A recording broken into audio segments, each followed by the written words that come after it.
آل قرآني حفظتم آي رحماني وفضلتم تلاوته.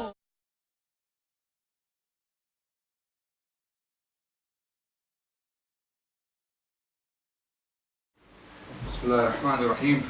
Today, inshallah, we will be covering a very important topic, which is very important for every Muslim to study. The topic is Hifz al-Quran, or the preservation of the Quran. I'm not going to talk about the Hifz as in memorizing the Quran. Rather, we will be discussing how the Quran read today in the 21st century. How did the Quran reach us? And is it the same Quran which the Prophet ﷺ was reading? So this is the point we will be discussing today, inshallah. For details, I will mention some books, inshallah. Those who want to study this topic in detail, there are very, very good books you can consult. I will mention them in the beginning and in the end, inshallah. One book in particular which gives you a lot of knowledge on this topic is Muhammad Mustafa Al-A'zami. The book is titled The History of the Quranic Text from Revelation to Compilation. The History of the Quranic Text from Revelation to Compilation. Another book I highly recommend on the sciences of the Quran is The Quranic Sciences by Abu Ammar Yasir Qadi. These two books are basic books on this topic. They may be complicated for someone who is studying history for the first time, because we the Muslims nowadays, unfortunately, we do not study our history at all. If I was to ask Muslims walking on the street today about their history, basic questions they wouldn't be able to answer. And that's the dilemma we're facing. This is why we have now come to face this situation where our children have identity crisis. They don't know why they're Muslims. They don't know. Most of them, they don't understand why they're Muslims. So we need to explain to them what the civilization of Islam is, what Islam has done for people in the past, and how Islam was protected and preserved for us to believe in it. When it comes to the Quran and the Hadith, two parallel traditions, they have reached us in this century today through a parallel tradition, or two parallel traditions. The Quran transmitted independently of the Hadith, and both went side by side. Hadith is a completely different topic which we will not address today. We can do it in the future. Today we will be dealing with the Quran. How did the Quran come to us? So inshallah it will be an introduction so that your concepts are clear on this topic. So we will begin with the topic, inshallah ta'ala. Can we get the PowerPoint fixed? While the brother is doing this, I will inshallah tell you what the definition of the Quran is. Who wants to tell me what the definition of the Quran is, brothers? MashaAllah. What is the definition of the Quran? Yes. Reading. Okay, no, that's the meaning of the word Quran. Yes, you're right. But the Quran, yes. Kalam Allah. Okay, that's part of the definition.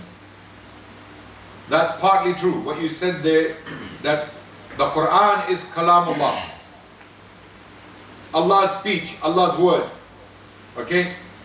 But what is the technical definition of the Quran? What qualifies to be Kalamullah? Now it's easy for us to claim today because we find the Quran in these two covers. Between two covers. We find the Quran, we can say this is Kalamullah. Alas, yeah, take it.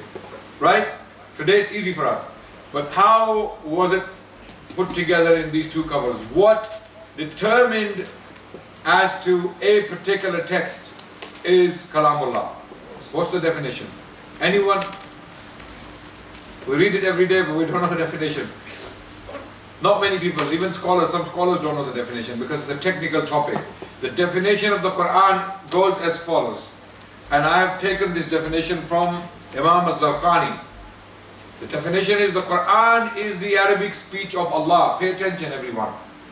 The Quran is the Arabic speech of Allah which He revealed to Muhammad sallallahu alayhi wasallam in wording and meaning, and which has been preserved in the Masahifs. Okay, in the Masahif. Masahif, this is a Mushaf. This is a Mushaf, okay? And the plural of Mushaf is Masahif, okay? So it's been preserved in Masahif and has reached us by mutawatir transmission. So this text called the Quran has reached us via multiple transmissions. Mutawatir means multiple transmissions. It is not one person from the Prophet who gave the Quran to us. The Prophet had many companions. Many of them were memorizers, preservers of the Quran.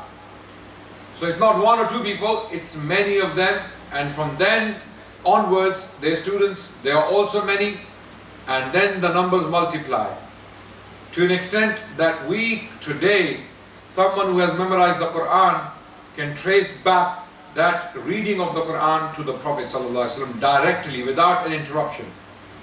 There is not a book, listen to me carefully, again, there is not a book in human history that has been preserved in this way. There is no example in the entire history of humanity whereby a book or a literature or a text has been protected, preserved so diligently with such intricate details like the Quran. Nothing from the recorded history we have of humans. Recorded history goes back to maybe 1000 BC, for example. Okay? All the texts we have from that time to this day, the Quran stands alone in the entire history of humanity as a pure, preserved text, as it was delivered by the human source. Who is the human source? Who is the human source? No, the Prophet. The Prophet ﷺ is the human source, right? So at least even the Orientalists and the non-Muslims who have studied the Quran have acknowledged that the Quran can definitely be traced back to Muhammad ﷺ in its current form. As you find it in this copy, the entire text can be traced back to Muhammad ﷺ. If it can be traced back to his companions, then that means it can be traced back to the Prophet of Islam, and we will see how it works. So the definition of the Quran is very, very clear. I will repeat so that you can pay attention again.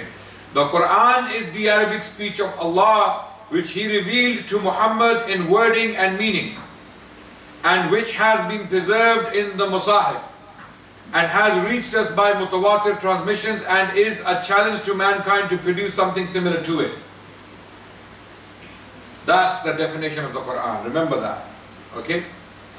So it is the Kalam of Allah which was revealed to Muhammad sallallahu alaihi wasallam in meaning and in wording, and it is preserved in these Masahif, and it has reached us through a consistent transmission, multiple transmission, multiply transmitted sources to us to this day. So now it is clear what the Quran is, right? And we have examples of the Quran. We have Masahif from the 1st century still extant. We will look at them, some of them inshallah, if we can get this system to work somehow. If the system works, then we will show you some pictures inshallah of the Quran. Actually, I have the Quran in my possession from the 1st century of Islam. Okay? From the 1st century of Islam, I have the Quran. Quran was such a widely published text. You see what happened with the Bible. The Bible was not known to the masses. Firstly, it took Christians to come up with the Bible 3 centuries. Bible, it took them 3 centuries to produce a book called the Bible, because in the first 3 centuries the Christians were debating each other, what is the word of God? They don't know. Jesus never gave them any book or any particular text. They traced back certain reports to Jesus, and they believed that Jesus had said these things, but Jesus never gave them a book. None of Jesus' companions, none of his disciples actually wrote a book down from him. Okay? So, the Bible took 3 centuries for the Christians to construct. And after its construction, it was a very special business. The masses were not allowed to read the Bible and interpret it. So the butcher, the farmer, the barber, the normal people in the society, they were not allowed to touch the Bible, read it and interpret it. It was the job of the clergy. So it remained a monopoly of the clergy until the 16th century, when the Reformation took place in Europe, when some Christians came out and said, no, we need to read the Bible and we should have the right to interpret. The Quran was not like that. The Quran, as soon as it was revealed to the Prophet, it was read publicly, it was memorized, and it became public business. So now the farmer is reading the Quran, the butcher is reading the Quran, the laborer is reading the Quran, the bricklayer is reading the Quran. Okay? So everyone is reading the Quran in the society, because it was read publicly. It was Quran, as our young brother said there, it is a reading. Is that what you said? The Quran means reading, yeah? It was read publicly. It was Quran. Quran means it was read openly, publicly. So there was nothing hidden in it. So it was known publicly. It was so known that it was put on the coins, the early Muslim coins, in the 1st century. Within 60 to 70 years of the Prophet's death, sallallahu alaihi wasallam, coins had the Quran on them. Okay, I have one of them here with me. There. The original Umayyad coin from Banu Umayyah's period. It is in this case, this capsule. Okay? It is original. When I say original, it is the actual real thing. It's not a replica, it's not a copy. The coin is dated 105 Hijri. 105 Hijri, when one of the companions of the Prophet was still alive. Yes. Which companion was that? Go on, Muslims, shock me. Shock me with your knowledge. Which companion was that? Yes. No, Abu Bakr died very early. He died very soon after the Prophet. Years after the Prophet sallallahu alaihi wasallam. We are talking about. Let him answer, inshallah. Let him. If he wants to raise his hand, let him answer. Ibn Abbas. No. Who was the last companion of the Prophet to die? Sallallahu alaihi wasallam. Can you see it on the screen? Yes. It's a bit more clever. Is it there? Can you see the text? A little bit, yes. Needs to be. Oh, it needs to be focused. Yes. Okay. Inshallah, when it gets focused, we can.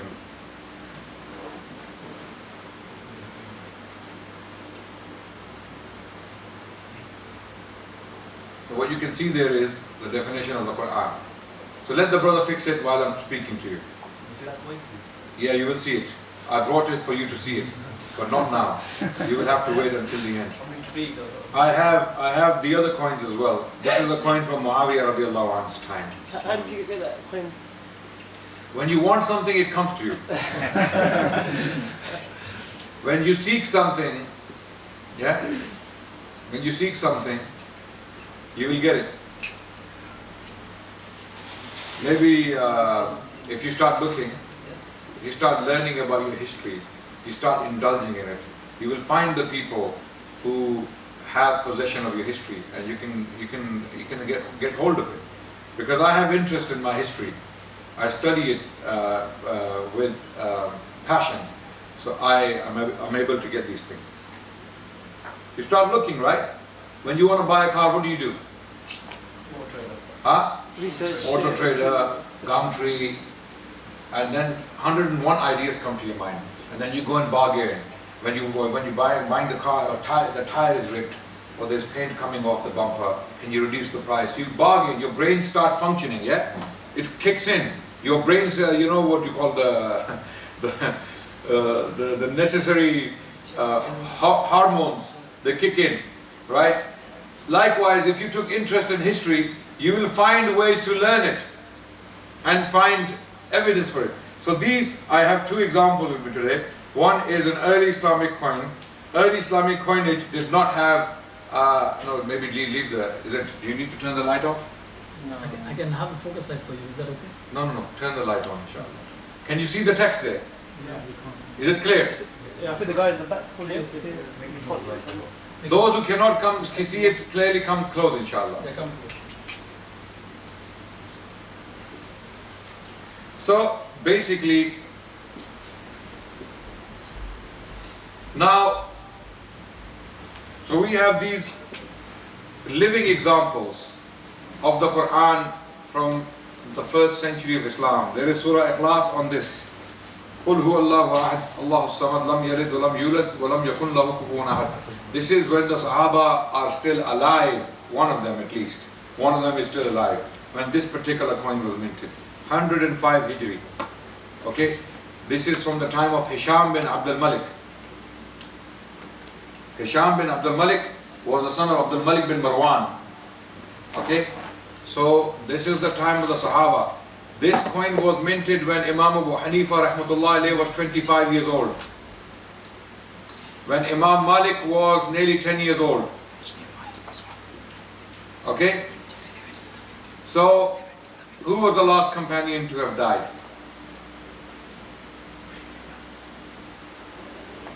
His name was Tufail Abu Amir, or Abu Tufail Amir bin Wathila. Abu Tufail Amir bin Wathila. He was the last companion to die. According to the most favored opinion, he died in 110 Hijri. Exactly nearly a century after the Prophet ﷺ passed away. So this Sahabi lived nearly 110, 112, 115 years. Allahu Alam, what his true age was. He lived a long life. And Anas bin Malik died in 94 Hijri. So the Quran was on the coins, Muslim coins, in the first century, in the 70s. 79 Hijri when the Quran was put on the coins.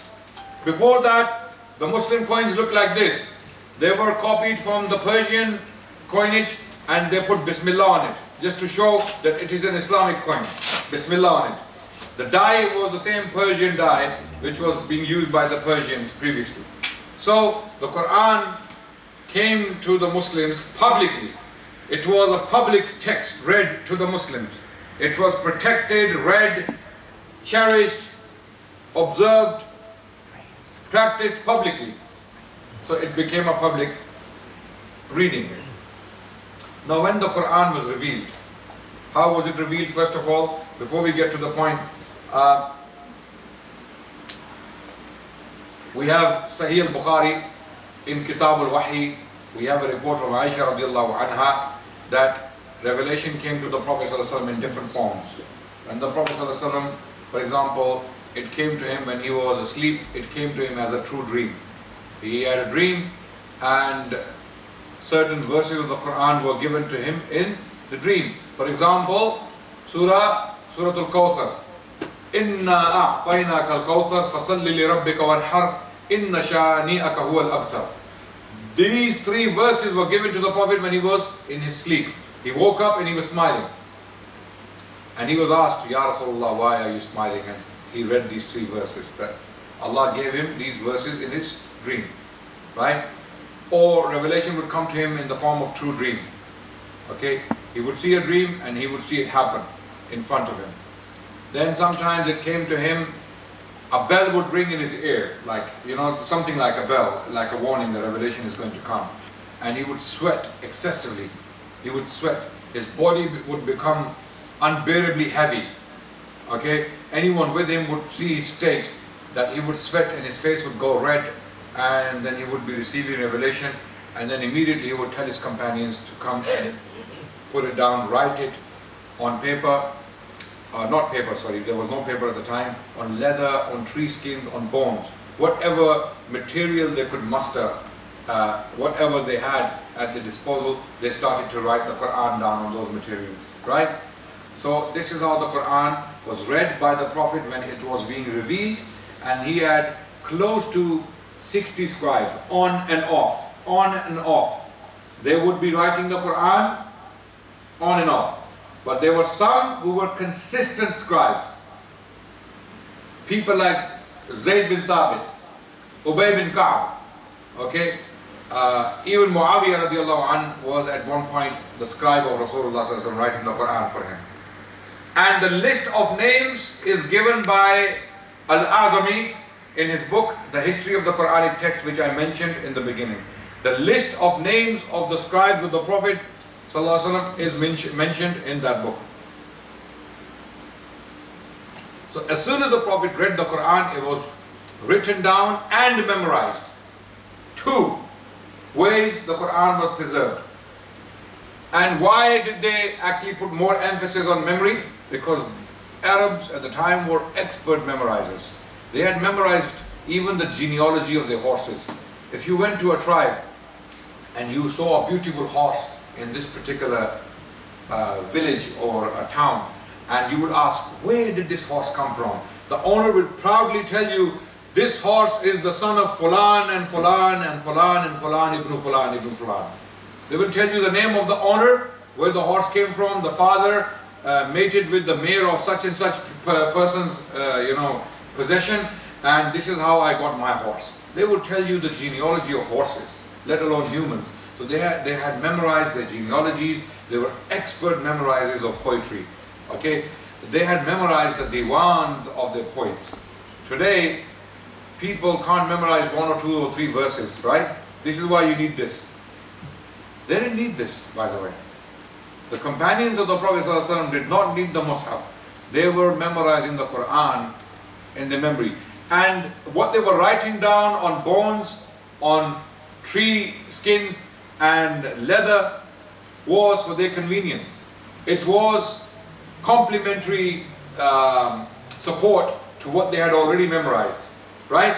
So they depended on their memory. They memorized poetical collections that ran into thousands of verses. Collections like Sab'a Mu'allaqat. There were collections hanging in the Kaaba. This is pre-Islam, before Islam, which were the collections of some of the top Arab poets.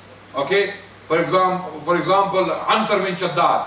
Antar bin Shaddad was a warrior who lived before Islam, and he was a poet at the same time. He said a lot of poetry, amazing, beautiful poetry. His poetry has still survived. So imagine, even the poetry of pre-Islamic Arabs has survived via memorization. How about the word of Allah, the Quran? They would take extra care. They would be more diligent in memorizing it, right? So every single word of the Quran was taken with absolute care, and it was protected in the memory of these Arabs who had already memorized. They had techniques to memorize. They would, on the spot, if they were asked to read the poetry of, let's say, Amr al-Qais, one of the pre-Islamic poets, they would start coming out with this poetry, verse after verse, Allahu Akbar. Or give me some poetry of Antar bin Shaddad. They would, subhanAllah, on the spot. Even Rasulullah sallallahu alaihi wasallam, at times, he would ask his companions to read the poetry of Amr al-Qais. And the Prophet loved listening to that poetry, because some of it is moral. It is highly, how can I put it, honorable poetry. It talks about honor and dignity and other virtues. So the Prophet ﷺ would hear and he would praise these poets. Even the Prophet ﷺ praised this pre-Islamic poet called Amr al-Qais. This is very important for you to know. Okay? So the reason why I'm giving you this background, so that you know how the Arabs simply took the Quran, and memorizing it for them was a piece of cake. It was not a difficult task, because they had done other things like that before. So Quran was put into memory. Now when the Quran was revealed in 7 different forms. 7 different modes. First, Jibreel came because the Arabs were very rigid people.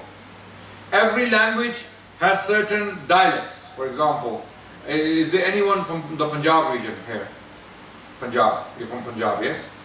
I can say I am somewhat close to Punjab as well. We speak a dialect of the Punjabi language. People think Punjabi language is one. No, it has many dialects. When you start speaking the Punjabi language, southern Punjab in Pakistan, their language is very different to our northern Punjab language. We come from the northern Punjab region, very close to northern Punjab. We speak a dialect called Hindko. We speak the same language.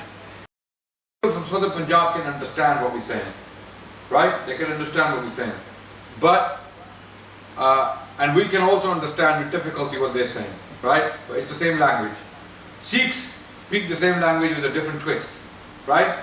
Likewise, Gujarati or Bengali or Pashto, any other language, it will never be the same if you move 100 miles down the line. Okay? So, the Prophet ﷺ, when Jibreel came to the Prophet ﷺ with one reading of the Quran in the Qurayshi style, in the Qurayshi dialect, the Prophet said, my people will not be able to do it. Who are my people? The Arabs. Because they are very rigid, they are very tribe-centric. They take pride in that. I mean, every single Arab tribe thought they are better than the other tribe, right? Banu Thaqif would not accept a prophet from Quraysh. Even within Quraysh, there were sub-branches, sub-tribes of Quraysh. They did not accept a prophet from Banu Abd Manaf. The prophet came from Banu Abd Manaf. Banu Abd Manaf, right? They said, why do Banu Makhzum, which was a sub-branch, sub-tribe of Quraysh, they said, why should you know about Abu Jahl? Abu Jahl was from Banu Makhzum. Okay, Banu Adi, for example, Umar bin Khattab, radiallahu anhu, he was from Banu Adi. So even these people within the tribe of Quraysh had a problem with a prophet from, so because they knew what a prophet means, they knew they will have to submit to his leadership unconditionally. Abu Jahl, he understood the meaning of the Shahada more than some Muslims do today. Because Muslims still struggle to submit to the authority of the Prophet ﷺ. Yes? Some Muslims struggle to submit to the authority of the Prophet ﷺ. They think they know better. They ignore the Prophet and they do their own thing. They ignore the Prophet, they do it because they're not listening to the Prophet ﷺ. They know better. So Abu Jahl, the reason why he rejected Islam was because he knew what it means to say Muhammad Rasulullah. They had no problem with La ilaha illallah. Okay, they actually believed in Allah. They could accept it. They knew idols were all false. They knew even Abu Jahl was an intelligent man. He was called Abu Hakam. He knew idols are false. He could accept, yeah, okay, no problem, La ilaha illallah, no problem. But Muhammad Rasulullah, he knew what that meant. That meant following this man unconditionally. You cannot argue with him. He says, he tells you it is day, it is day. He tells you it is night, it is night. That's why he said, no, why? From Banu Manaf? Man, from Banu Makhzum. Okay? So they were very tribalistic. So the Prophet ﷺ said to Jibreel that my people will not be able to read it in one style, one mode. Jibreel came with another mode. Now these modes, and the Prophet kept saying to him, my people will not be able to do it. Until Jibreel came with 7 different modes of reading the Quran. Same matan, same text, but reading it slightly different. Okay? Reading it in their own style, in their own dialects. Same text, it was the same content. For example, the way, to give you a crude example, it may not be exactly the same, but what language do the Scots speak? I'm not talking about Gaelic. What language do they speak generally in Scotland? Huh? English? Of course English. You don't even know that one. SubhanAllah. Of course they speak English. Gaelic is Irish. Gaelic, no, it's Scots. Some Scots speak Gaelic as well. No, Scots speak Gaelic as well. Scottish Gaelic, yes. But they speak English, right? But when they speak English, do you understand? There are certain words, yeah? What do they call a young man? Me. No, that's small. A young man, lad. Yes? And what do they call a young woman? Las. Okay, there you go. So there are certain words they have different to our English dialect, right? But they speak the same language. So Quran was revealed in these 7 different modes for the Arabs to easily read it by their convenience. Okay, because the Prophet knew how they were, Allah knew how they were, but Allah wanted the Prophet to request it. So the Prophet requested. So the Quran came in 7 different modes. Okay, and this is attested by Bukhari, as you can see on the report. Sahih al-Bukhari, volume 6, book 61, hadith number 514. Umar bin Khattab narrated. Now this is the point now. I heard Hisham bin Hakim reciting Surah Al-Furqan during the lifetime of Allah's Apostle, and I listened to his recitation and noticed that he recited in several different ways which Allah's Apostle had not taught me. Okay? I was about to jump over him during his prayer, but I controlled my temper, and when he had completed his prayer, I put his upper garment around his neck. Umar, yeah, he put his upper, grabbed him. Yeah?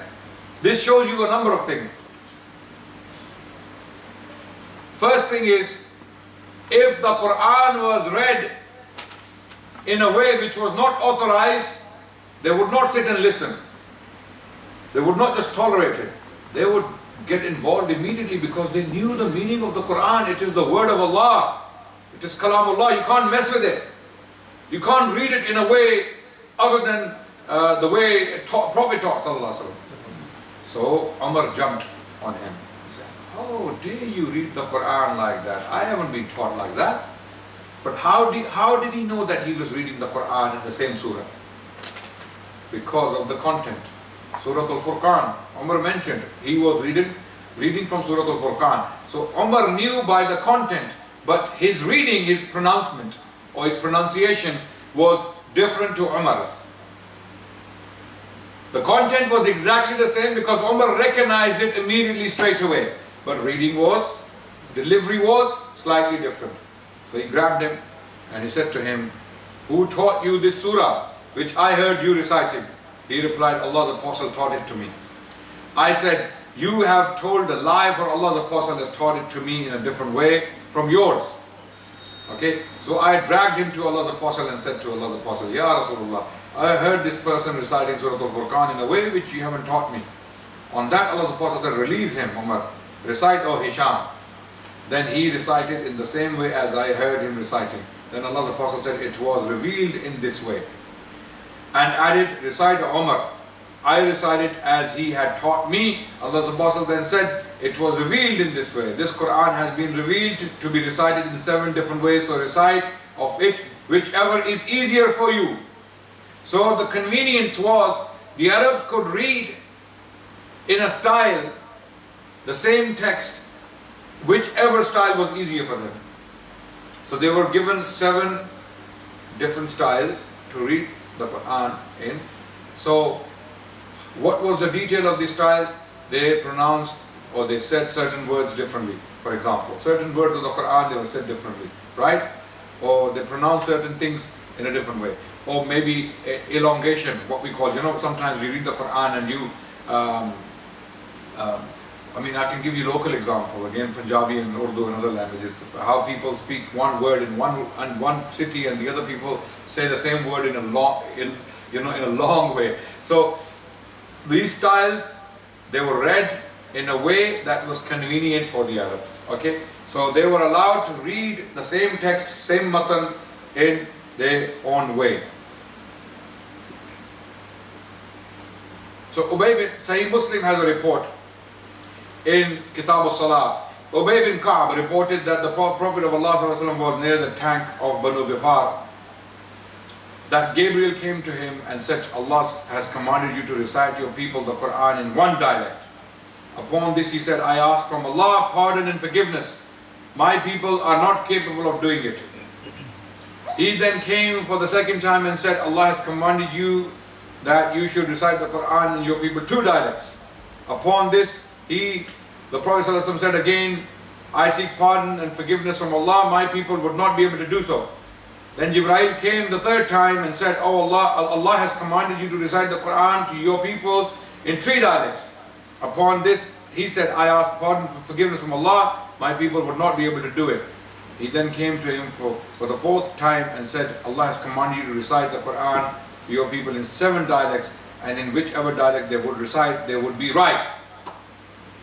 So Allah allowed the Arabs this freedom to read the Quran, the same Arabic text in their own styles, which went up to 7 styles, 7 different styles, okay, accommodating 7 different regions, maybe 7 different styles of the Arabs, okay, how they would read the poetry or the Arabic language, however they understood it, okay.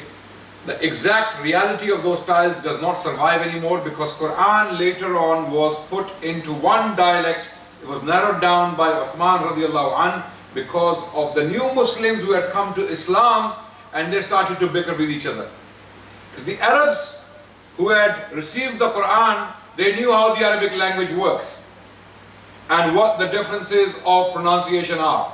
But the people of Iraq and people of Egypt who did not speak Arabic as their first language, and they were new Muslims. Imagine a child, you're going through Al-Qaeda al-Baghdadiya, yeah, with the child. You know Qaeda Baghdadiya, yeah? Is that what you teach in the masjid? Eh?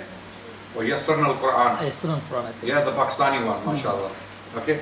Qaeda Baghdadiya is for the Arabs, and Yassarna al-Quran is for the Pakistani, mashallah, children. So whichever, and now the child is saying, okay, my reading of the Quran is correct. My reading of the Quran is right. And someone else comes and pronounces a word slightly, and he starts to tell him, you kafir. Yeah? You know, because this is child mentality. You know, when children, you know how when adults behave like this, yeah? They're actually behaving like children. You kafir. You're reading the Quran wrong, but it is his knowledge that's limited. He doesn't have the knowledge that there is another style which the Quran can be read in, right? So, this is what was happening later on, and we'll see what happened. So, the Arabic text is there, you can see it on the screen of the same hadith. Then Ibn Abbas narrates the Prophet ﷺ said, Jibreel brought the Quran in 1 harf, but I asked him to increase it until he brought 7 harf. Okay? Harf means style, just remember that. Form, style, mode. Okay? Harf means form, style, mode. Okay? And it has something to do with delivery. Not the text, not the written. Delivery, speaking. Okay? Is that clear? It has something to do with how they read it. Writing was not necessarily the issue. The issue was how they pronounced it, how they delivered the words. Okay?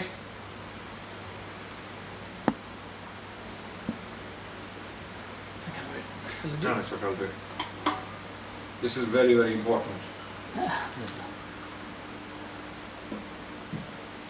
This keeps me awake. Okay. Like, then again, Ubay bin Ka'b, another report in Tirmidhi, states the same content. Now, is it clear so far, brothers? Is it very, very clear what I have described so far? The Quran was revealed to the Prophet ﷺ in the Qurayshi style. Okay, primarily because where was the Prophet from? Quraysh, Makkah, right? The Prophet said, hold on.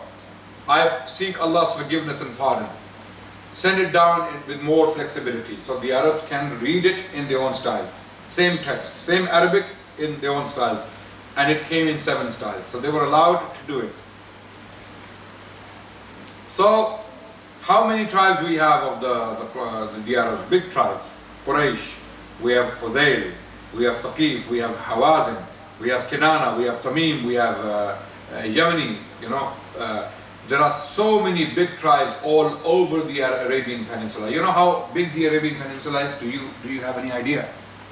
Do you know how big it is? You know the distance between Riyadh and Makkah? 1,000 kilometers. 1,000 kilometers. Right? It's huge. Arabia is very big. From north to south, it's thousands of miles. Between Makkah, Hijaz, and the other side, Riyadh, the other side of the Arabian Peninsula, it's huge. So, language. What happens to language? No, changes. It changes form. It changes delivery, right? So this is why, looking at the situation of the Arabs, this is why the Quran was sent down for their convenience. Initially, so that they can accept it easily. Okay, Allah subhanahu wa ta'ala, what did the Prophet ﷺ say in one of the hadiths?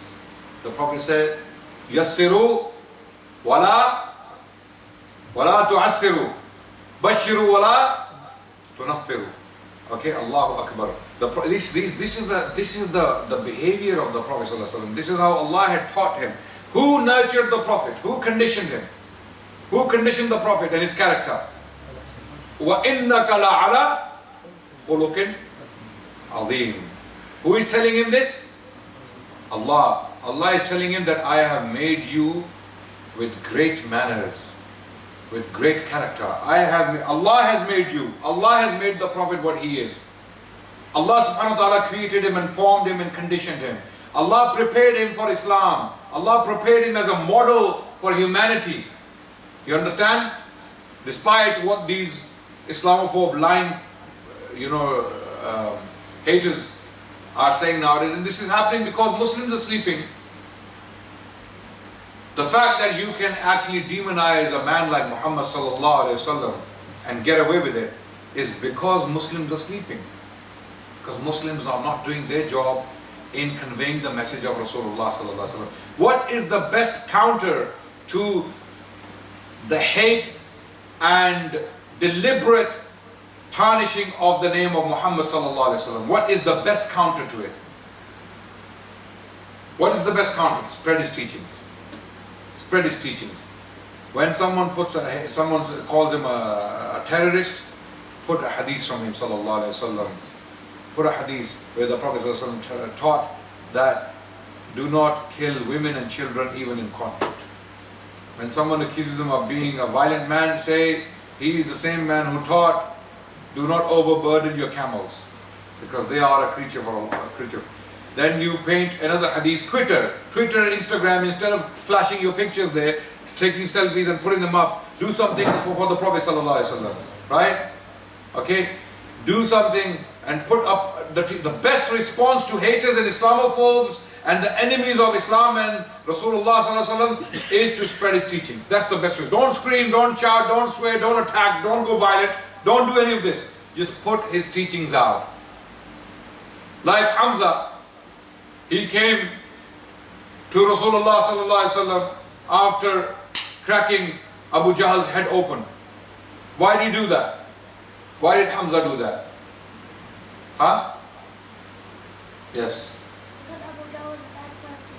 He was a bad person and he had done the same to the Prophet sallallahu alaihi wasallam. Abu Jahl had injured the Prophet and Hamza loved the Prophet so much. He was not only his uncle, he was his foster brother. And he was his, companion of age. They grew up together, so they were very close. I have an uncle I was very close with as well. He was the same age and we grew up together. Although he's my uncle, my father's cousin, but I have a stronger relationship with him than my father because he's not the same age. So Hamza, when he came and he saw the Prophet, he went straight to Abu Jahl and struck him. And he came to the Prophet, I have avenged your injury.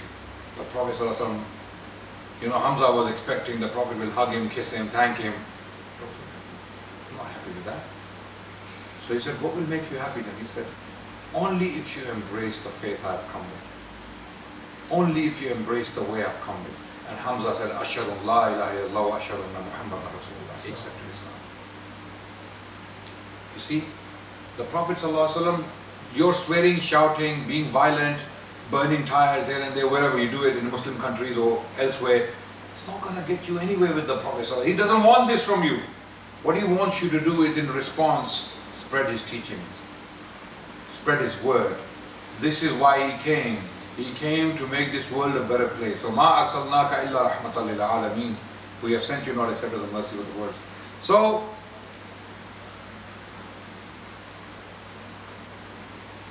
where was the point? Why did I come to Hamza and all these things? What point was I making initially? Spread the teachings of Prophet Muhammad sallallahu alaihi wasallam. Before that, Tribes. okay, tribes. The Quran was revealed in direct, Quraysh. Quraysh, I was talking about Quraysh. The Prophet ﷺ was from Quraysh, right? So, this is why others, they were not fully willing to accept. So, the Prophet made things easy for people. Okay? Yassiru wala tu'assiru. This is what the Prophet ﷺ said. Make things easy for people and do not make them difficult for people. Right? Do not make things difficult for people. If someone comes to you with a question, don't give a fatwa there and then standing on the spot. Yeah, I am the Mufti, Shaykh al-Azam, Shaykh al-Islam. Okay? Now I tell you, no, you can't do this. No. Always comfort people. When they come to you with needs, for advice, give them the best advice. Okay? Bashiru wala tunaffiru. If people come to you, encourage them. Give them good advice, good words. Do not put them off. Do not push them away. Okay? These are the teachings of the Prophet. And based upon this very logic which was taught by Allah Himself, Allah revealed the Quran in these 7 different modes. So the Arabs can easily adopt it. And they don't have this grievance against Allah. I'm not Qurayshi. I'm not Qurayshi. Why do I have to read the new revelation in the language? They would like that. They would like that. Imagine if you went to the Pathans today and told them to learn Punjabi and, Pathans, our Pashto language, which is the best language in the world. Right? This is the situation the Prophet ﷺ was facing. So the compilation.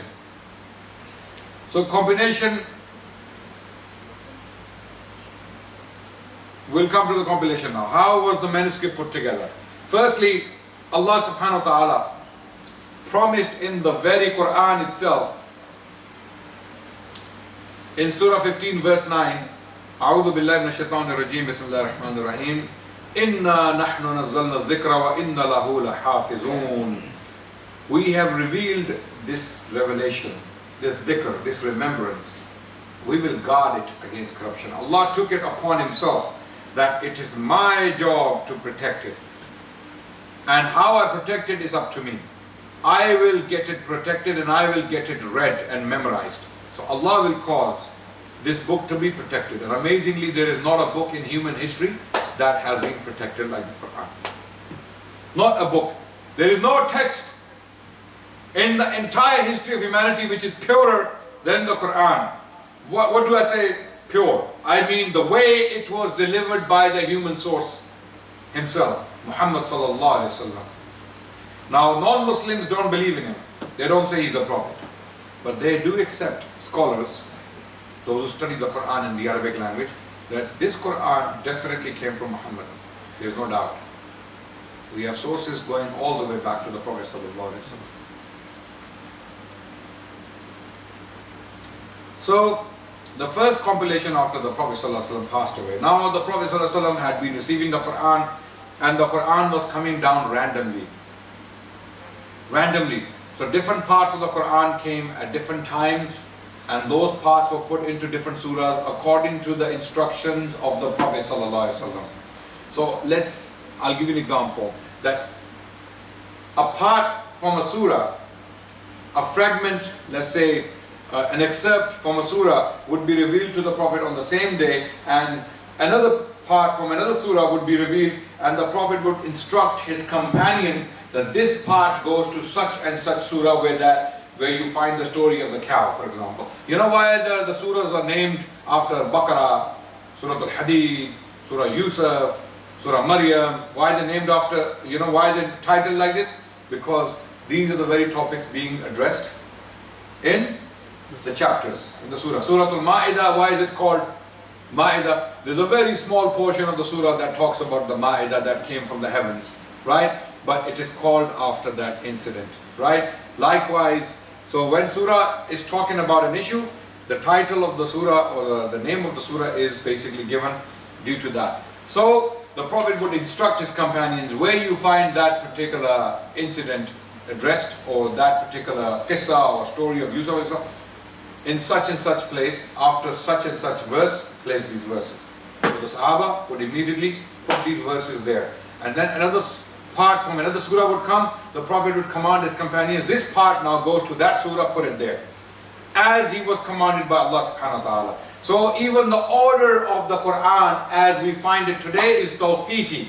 The word is tawqifi. Tawqifi means by the instructions of the Prophet himself. It was not the thinking or the whims of the Sahaba later on who compiled the Quran together. Okay? Even the order of the surahs. How do we know? There are reports in Abu Dawud and Tirmizi and in our 6 books that the Prophet ﷺ read Baqarah. After Baqarah he read Ali Imran. After Ali Imran he read An-Nisa. So the order as we find it in the Quran, even the order of the Quran of the surahs, not only the surahs within themselves, even the structure of the surahs. You know the structure of the surahs? Is not only that structure is from the Prophet, even the order of the surahs in the Quran is from the Prophet. So when you read the Quran, one surah after another, this order was actually dictated or delivered or instructed by the Prophet ﷺ. Is that clear? Okay, we have all the evidence for this in the Hadith literature and the histories of the compilation of the Quran. So the first compilation took place after the demise of the Prophet ﷺ. The Prophet ﷺ passed away in 11 Hijri, and this was a very difficult time for Muslims. There was turmoil. As soon as the Prophet passed away ﷺ, a lot of these Arabs who had very little knowledge of Islam, very little exposure to the Prophet himself, they were just waiting for the Prophet to die, to apostatize. So a lot of them apostatized. So Abu Bakr Siddiq radiallahu anhu was threatened. Not only him, his community in Medina was threatened. They felt threatened that now the Arabs will get together and they will attack us. So for that reason, to teach them Islam effectively and to keep them Muslims, they came out. Okay? And then another fitna arose near the land of Riyadh today, 1,000 kilometers away. There was a big tribe called Banu Hanifa. Banu Hanifa. And one of the leaders of this tribe was called a man, was a man called Musaylama. Later on, Al-Kadhab was added to his name because he was a liar. He claimed to be a prophet. He claimed to be a prophet, by the way, within the life of Rasulullah sallallahu alaihi wasallam. But after the Prophet died, he kind of inflated his own, profile, and he said, "I am now the successor of Muhammad. Muhammad has died. I am the new prophet of Arabia. My name is Musaylama." So the Sahaba, they called him Al-Kadhab, and they went to fight him because he was now trying to claim the authority of the Prophet ﷺ, which only belonged to the Prophet. So the battle of Yamama took place, which was a very severe battle. Many companions of the Prophet who had directly memorized the Quran from the Prophet. Many companions, close to 70 companions of the Prophet, they died in this battle. And the remaining part will be described or explained in the Hadith.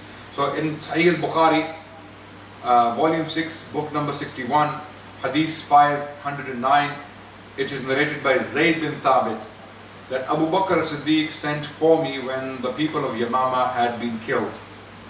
In this battle, many people got killed. Okay? I went to him and found Umar ibn Khattab sitting with him. Abu Bakr then said to me, Umar has come to me and said, casualties were heavy among the Qura. The Qura. Who are the Qura? The Qura are the readers of the Quran. Qura basically meant not only readers, memorizers, writers, the people of the Quran. People who specialized in the Quran, those who had memorized the Quran directly from the Prophet. They were the Qura. Okay? So many Qura have died in this battle. On the day of Battle of Yamama. And I am afraid that more heavy casualties may take place among the Qura on other battlefields, whereby a large part of the Quran may be lost. If we lose the Qura, we lose the Quran with them. Because they're the ones who protected the Quran. If you remove the protector, the memorizer who has taken, then the Quran may be lost. We may have it all written down, but how it is read, because Quran is not only it's not only writing, it is also reading. Quran has been preserved not only in written form, it is also preserved in the reading form. It is a living tradition. It is a living reading. It has lived from the day it was revealed. Do you understand? Okay, what happens to certain books? Can anyone read hieroglyphics today? Have you seen the Egyptian temples, monuments? Have you seen the language of the Egyptians? What does it look like? What does it look like? Yes. It looks weird. Images. That's beautifully put. It looks weird.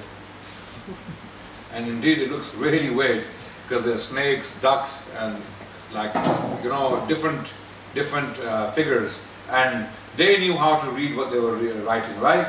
But it's a dead language now. They have deciphered it. They know how to make sense of it somewhat. Not 100% accurately, right? But it is a dead language now. No one knows how it was spoken, how it was said.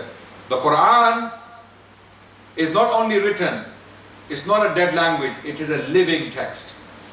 It is a living text because even the reading of it, how it was pronounced by the Prophet and his companions, this is why the Quran were important. Not necessarily because of writing, but reading authority from the Prophet. They are the ones who knew how the Prophet read it. So they took it. Yes. One last question, please. Yeah, very quickly. I was thinking about it, I'm probably going to forget. So you said there's 7 modes, or 7 ways of, and it's being combined into one, yeah?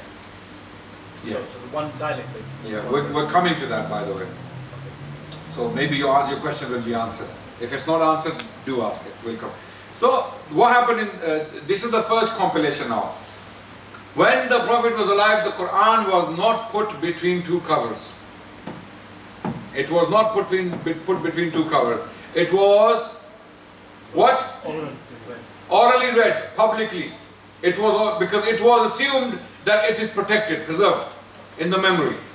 So they did not put too much attention on the fact that it needs to be put into covers. Right? It was the wisdom of Umar bin Khattab, not that other. Allah chooses people, Allah puts things in their minds, Allah inspires them to think in a certain way. Right?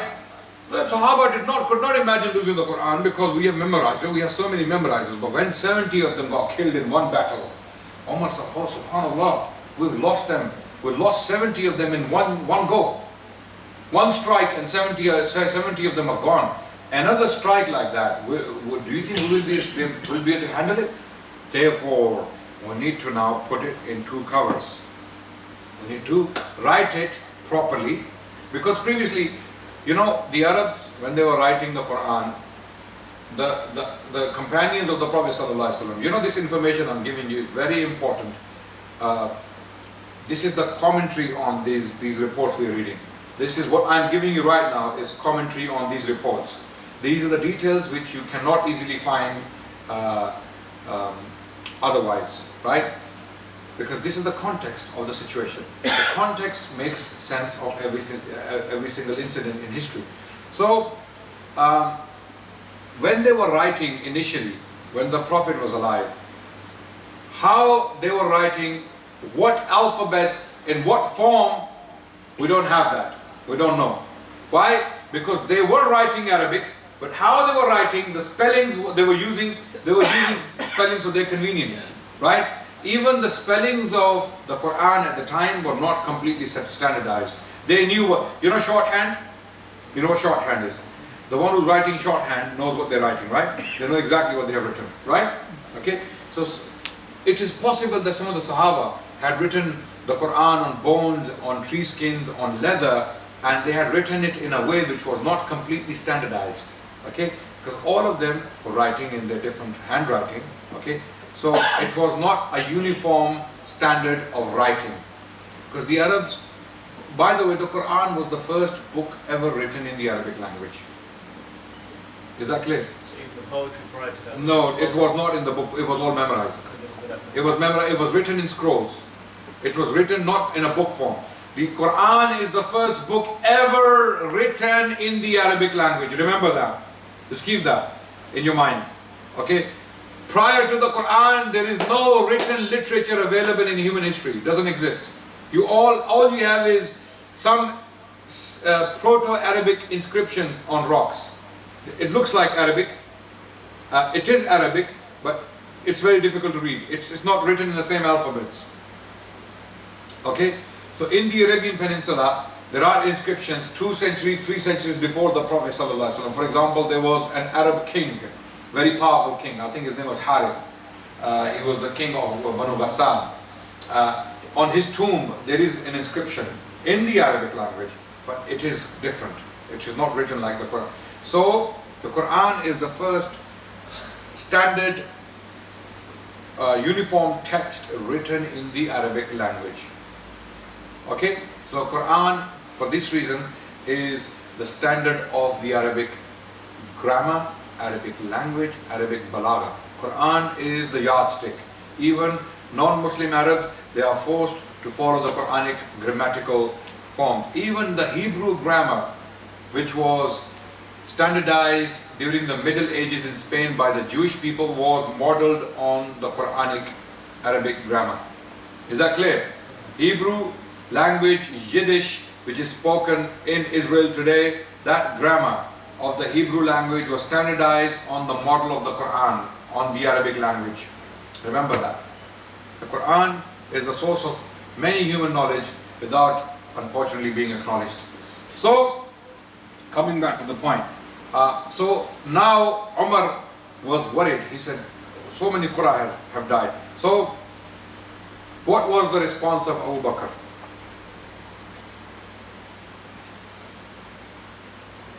Therefore, I suggest order that the Quran be collected, because it was scattered in memories, yeah, and on materials. So Umar is saying now, because Quran are dying, we need to collect it.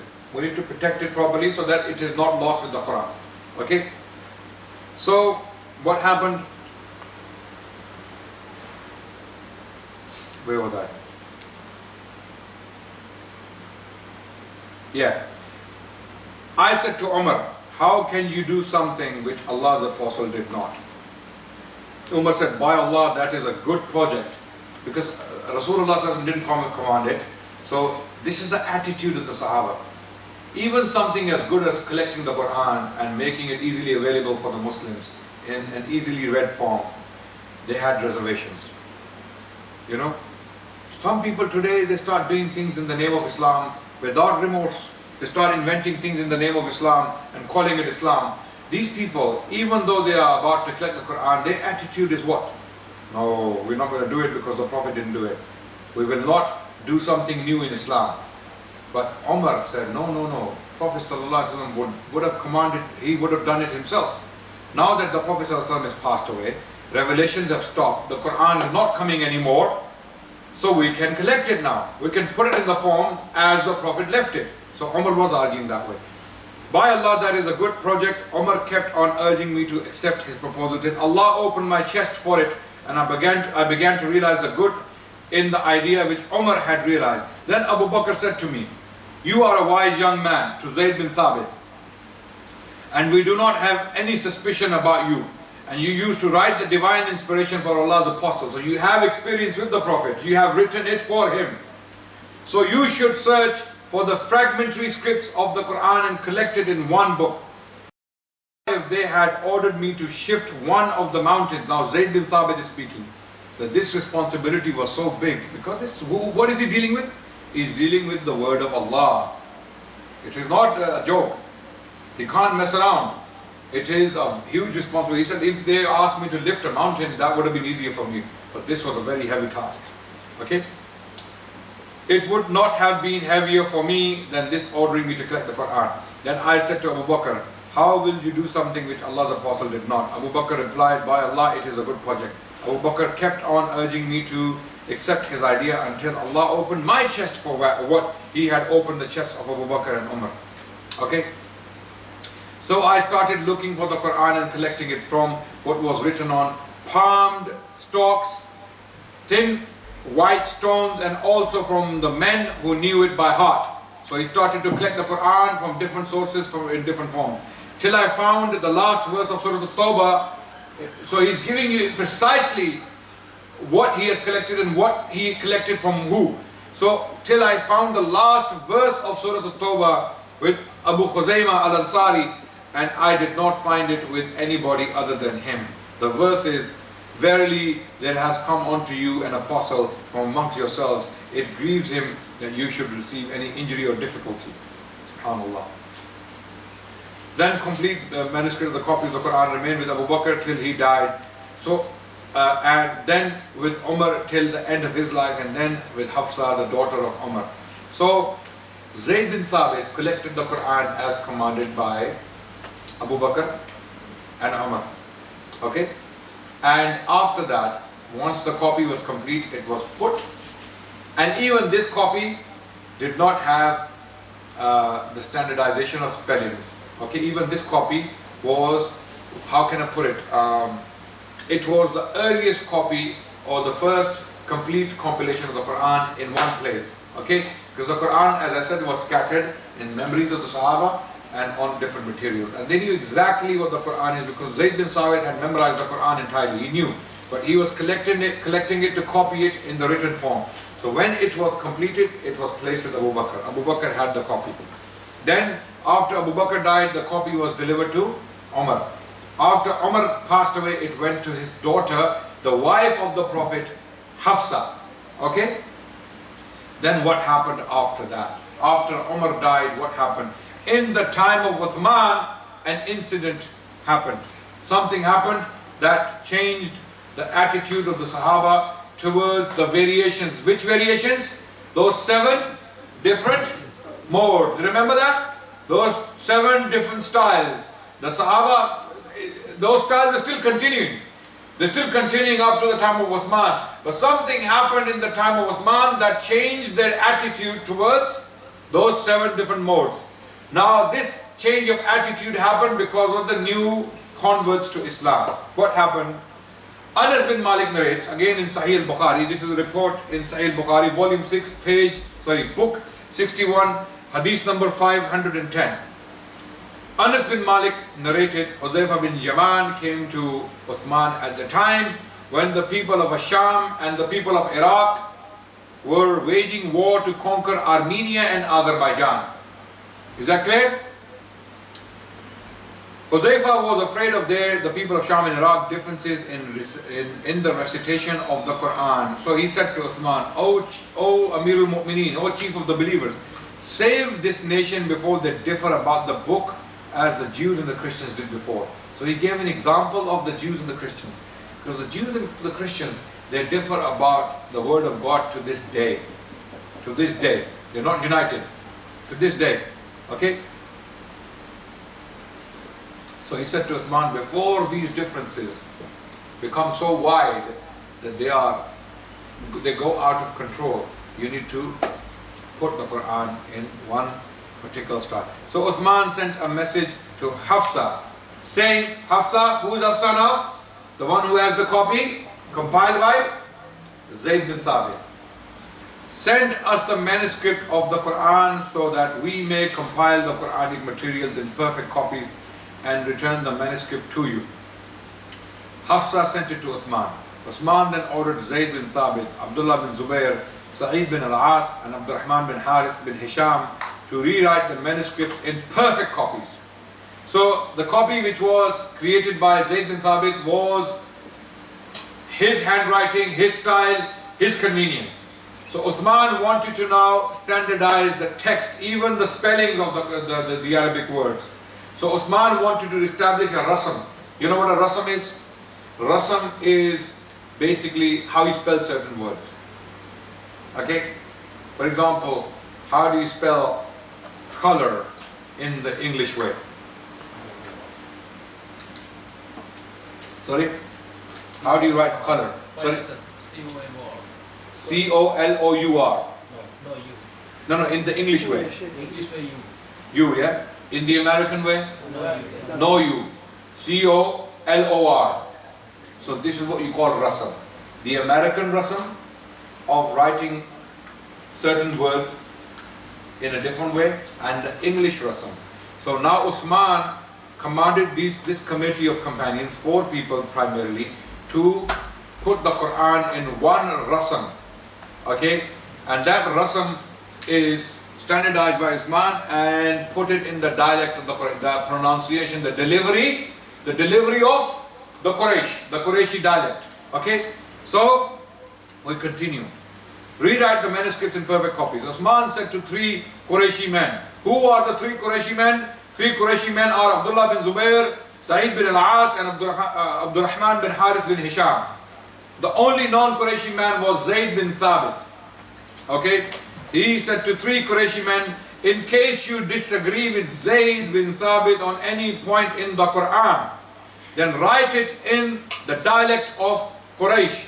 The Quran was revealed in their tongue. The Quran was revealed in the tongue of the Quraysh. They did so, and when they had written many copies, Uthman returned the original manuscript to Hafsa. Uthman sent to every Muslim province 1 copy of what they had copied, and ordered that all the other Quranic materials, whether written in fragmentary manuscripts or whole copies, be burnt. Zayd bin Thabit added a verse from Surah Al-Ahzab was missing by me, which was missed by me when we copied the Quran, and I used to hear it, Allah's apostle reciting it. So we searched for it and found it with Khuzaymah bin Sabit al-Ansari. Okay, so 1 verse from this final compilation was not put down, but Zayd bin Thabit remembered that it used to be read by the Prophet ﷺ, and then they found the verse in Abu Khuzaymah or Khuzaymah bin Thabit al-Ansari, and then it was put down in the final Mus'haf.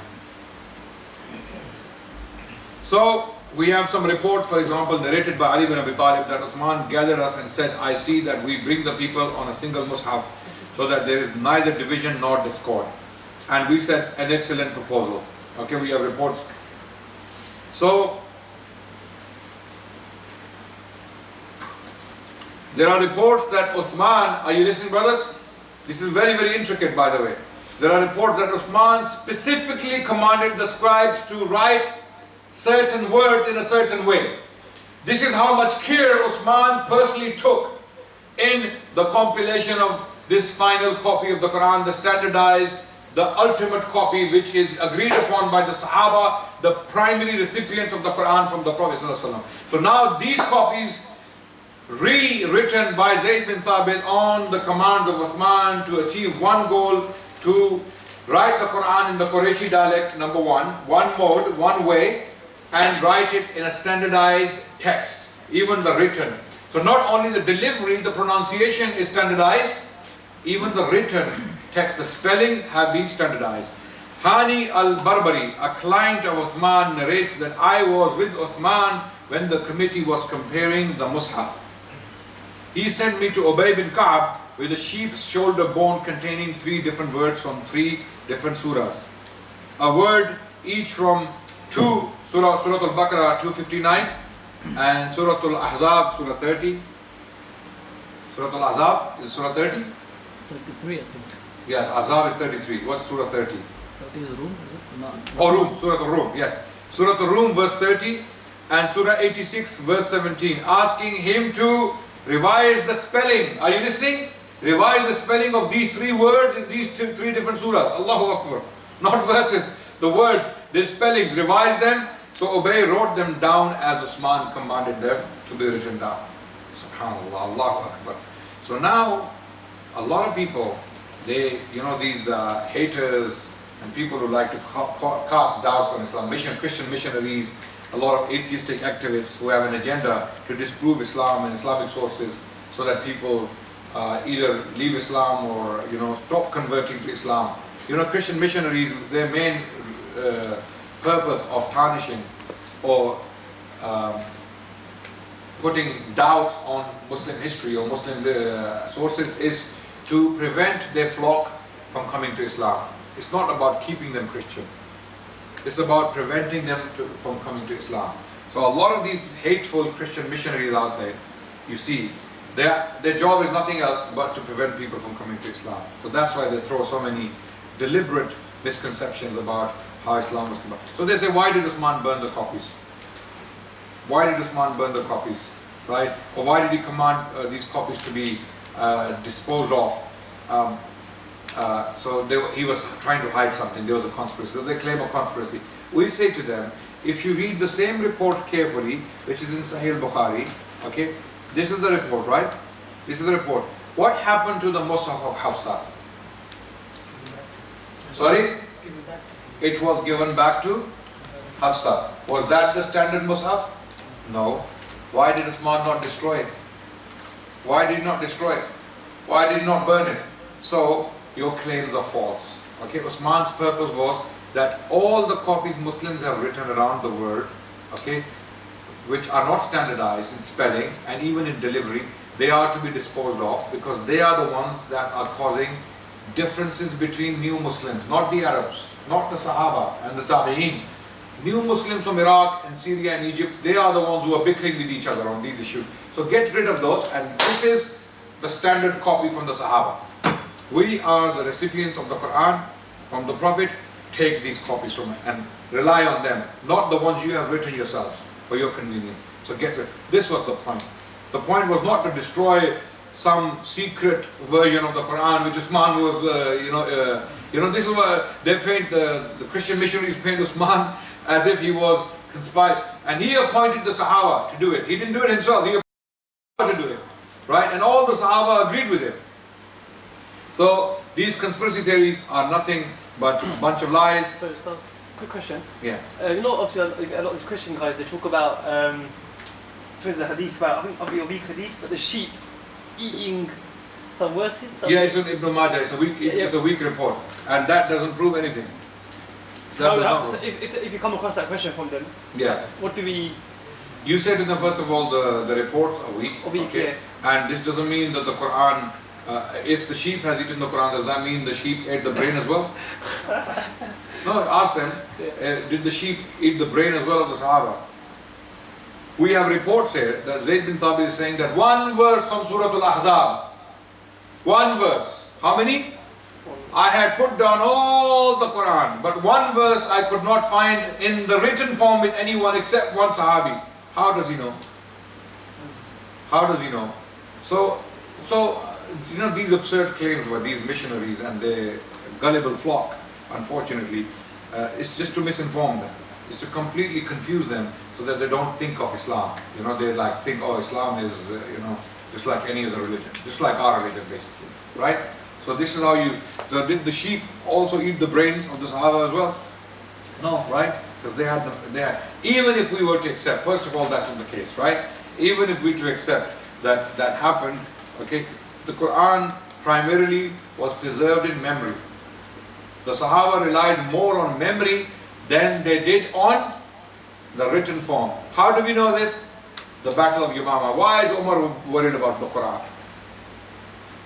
If the Quran is already written down in 10 copies, or even one copy, and all of them are relying on one copy, and the sheep came and ate from that one copy, why are they worried about 70 Quran? Why?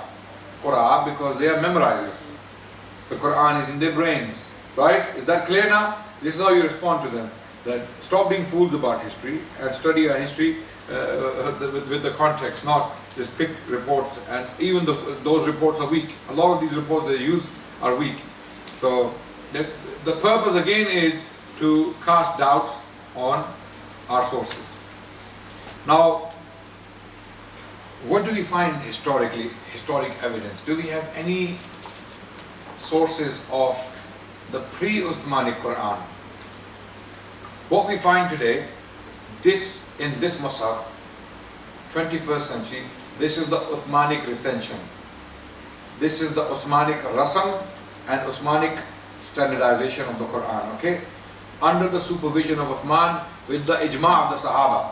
Ijma', consensus of the Sahaba, okay? Is that clear? They had a consensus on this text, what we read here, that this is the Quran given by Muhammad Rasulullah sallallahu alaihi wasallam. Okay. Now, what about, just to see, because people get curious, right? People get curious that what was there before Uthman, decided to standardize it. Guess what? They found it. They found the undertext. How? They found these old manuscripts in Yemen, in Sana'a, in the loft of an old mosque, a stash of Quranic manuscripts. So Uthman commanded people to do what? Either burn your copies or wipe them away. Yes? So what had happened with these particular parchments, because leather parchments were very expensive, so instead of burning them, some of these companions and Tabi'een, what they did in Yemen and other places, they washed their parchments with water. Old ink is gone. So they rewrote the standardized text sent by Uthman bin Affan. So what they did was, when they found these scholars, they found an undertext. So they applied ultraviolet lights and they could see the undertext. And they read it. Allahu Akbar. Every single point where Uthman radiallahu anhu standardized the text and how it was slightly different from the standardized text, it has been described in the hadith literature. For example, there were certain differences in words, in Jama and Mufrad and Taqdeem and Ta'khir, for example. So all of those differences were actually put down in the hadith literature. Sahaba described how we standardize the text, how we put it together in a uniform way and gave it to the people to read. So one of the scholars, or actually two scholars who studied that undertext, Uthmanic text, this is what they have to say. In an academic journal they wrote, they are Behnam Siddiqui and Mohsen Gudruzi. Their article is called Sana 1 and the Origins of the Quran. 2012 it was published, and they state the date of origin of the textual tradition to which the lower text belongs, of course, is a different matter than the date of the lower writing itself. The lower writing on paleographic and art historical grounds is almost certainly from the 7th century AD, and probably not from the latter part of that century. More precision may be obtained by radiocarbon dating, which assigns the parchment and hence the lower codex to the period before AD 671. In other words, the time of Uthman, with a probability of 99%. This makes it significantly earlier than the few other Qur'ans that have been radiocarbon dated.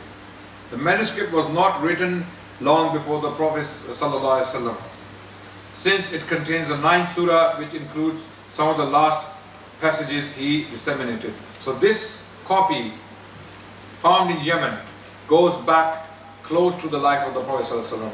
And the last surah to be revealed in the Prophet was what? Surah At-Tawbah. So the verses of Surah At-Tawbah were in this copy. Analysis resolves a fundamental question about the early history of the Quran. Who joined the existing verses to form the surahs? And when? Many scholars and some early reports hold that this was accomplished after the death of the Prophet by committee that Uthman charged with the task of standardizing the Quran. Some other early reports, however, indicate that this was done already by the Prophet himself. This last view is now found to be better supported. It follows from the fact that the Uthmani Quran C1 and the companion codices generally have the same passages within the surahs. That the surahs were fixed before these various textual traditions branched off, in particular before the spread of the Uthmanic version. With only a few exceptions, the differences among the codices are at level of morphemes. Morphemes, you know what morphemes is? The structure of the word. The structure of the word, Words and phrases, not at the level of sentences or verses. So certain words are spelled differently in some of these different copies, pre-Uthmanic copies, We're talking about the text that was removed on the orders of Uthman because it was not standardized. It was flexible. People could write the Quran transliterated in their own way. Can you write the Quran in Arabic, in English letters today? When you text, when you text WhatsApp, what do you write? Inshallah, Alhamdulillah. How do you write it? How do you write it? In English. Huh? I-A. No. Complete Alhamdulillah. A-L H-A. H-A. But it's Arabic. The language is what? And the word is in the Quran, Alhamdulillahi Rabbil Alameen. Yes? Inshallah, MashaAllah. Some people even write Inna Lillahi wa Inna Ilayhi Rajiun. How do you spell that? Inna, I-N-N-A. Lillahi, L-I-L-L-A. Yeah? What are you writing? You're writing Arabic in English characters. Correct? This is how pre-Uthmani copies were written in Arabic alphabets but not standardized.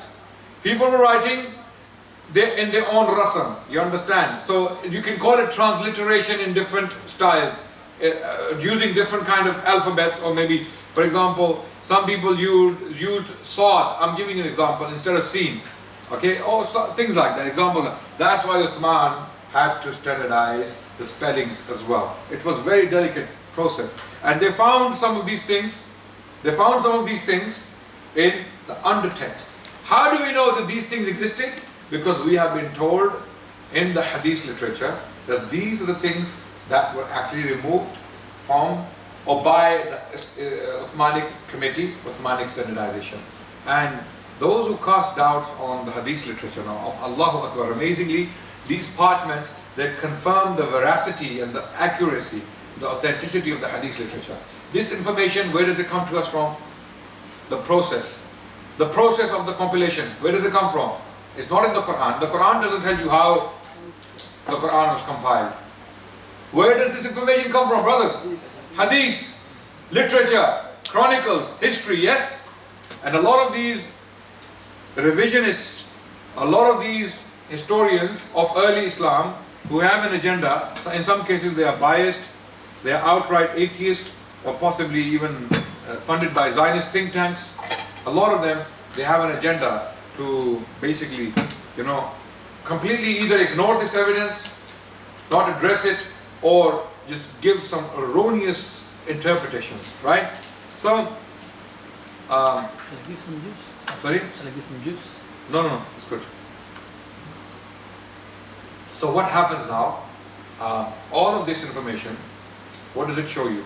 It shows you that the text of the Quran was diligently looked at and written, right? So these differences in the undertext have been described in the hadith literature. And the finding of these parchments where they could read the pre-Uthmanic text. When I'm saying pre-Uthmanic text, before Uthman had standardized, or the committee of Uthman had standardized, they found this text and they found exactly the same things described in the hadith literature, that this is how it was, and then it was standardized to this. Okay? So these parchments actually confirm.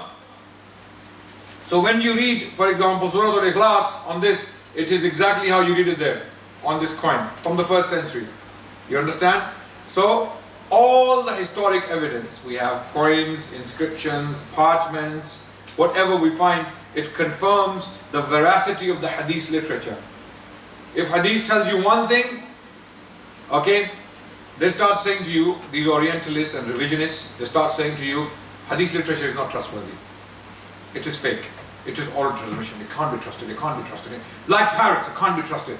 But every single evidence that comes to light, material evidence, when we say material evidence, I mean archaeological evidence, epigraphic evidence, which is inscriptions, numismatic evidence, coins, or paleographic evidence, which is manuscripts and texts found from the 7th century. Every single evidence, piece of evidence, confirms the veracity of hadith literature and its authenticity and its accuracy in describing how the Quran was preserved and what happened otherwise. For example, they are so biased, some of these, we can't take that away from them. They have PhDs, they have written chunky volumes on the early history of Islam, but they are so biased and so blind by their bias that they start denying the existence of important figures in Islam. Umar, they say, who's Umar? Okay, we don't know whether he existed. Yeah, we don't know who Umar, we don't know whether he existed. The only information we have on Umar is from the 9th century in the hadith literature. Okay, and because we don't find any written manuscripts of the hadith literature from the 7th century, we don't have to accept it. They don't consider isnad system, the chain system, to be valid enough. Okay, this is the game. This is the game they play, right? But amazingly, what happens? How Allah Subhanahu wa Taala deals with people like this is something comes up from the Arabian Peninsula, an inscription mentioning Umar from his time. So there is an inscription in Makkah which states, and I am reading word by word, I have a picture of it in my phone somewhere. Okay, it states, Ana Zuhair. Ana Zuhair. I am Zuhair. Okay. Katabtuhu. I wrote this, right? Fi zaman tawaffa Umar. Okay? Fi zaman tawaffa Umar. I am Zuhair and I wrote this when Umar died. Okay? Okay. Umar died. Which Umar? right? But then it mentions the date. Sana 24. Allahu Akbar. This inscription is there, by the way. This inscription is on a rock near Makkah. Okay, I am Zuhair, and I wrote this inscription when Umar died in the year 24. Allahu Akbar. One sentence. You know what it does to the revisionists? You know what it does to you? Not to you, to revisionists, to Orientalists and these biased historians who want to cast doubt. You know what it does to them? Do you have any idea? Shuts them up. Sorry? Shuts them up. It pulls the rug from their feet. How? How? Because this one sentence, it confirms so many things. Once you don't know how much difference a sentence can make in history, right? Point number one, it confirms the Arabic text that early. The Arabic standardization, the characters, number one.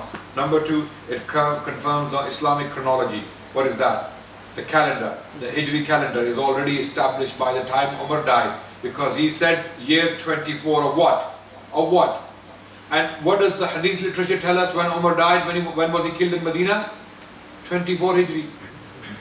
The Prophet died in 11, Abu Bakr died in 13, and then 24. Sorry? 11 something years. 11 Hijri, the Prophet died, sallallahu alaihi wasallam, and 2 years later Abu Bakr died, and Umar governed for 10 years. Umar governed for 10 years. No, 10. 12 was Uthman. 10 years old. 12 was Uthman. So Abu Bakr 2.5 years, Umar 10 years, Uthman 12, and Ali 4. Okay? 42. Yeah, so it's 30 years altogether. 30 years altogether. Okay, 29.5 years altogether, 4 of them, and 6 months for Hassan. 30 years. Okay?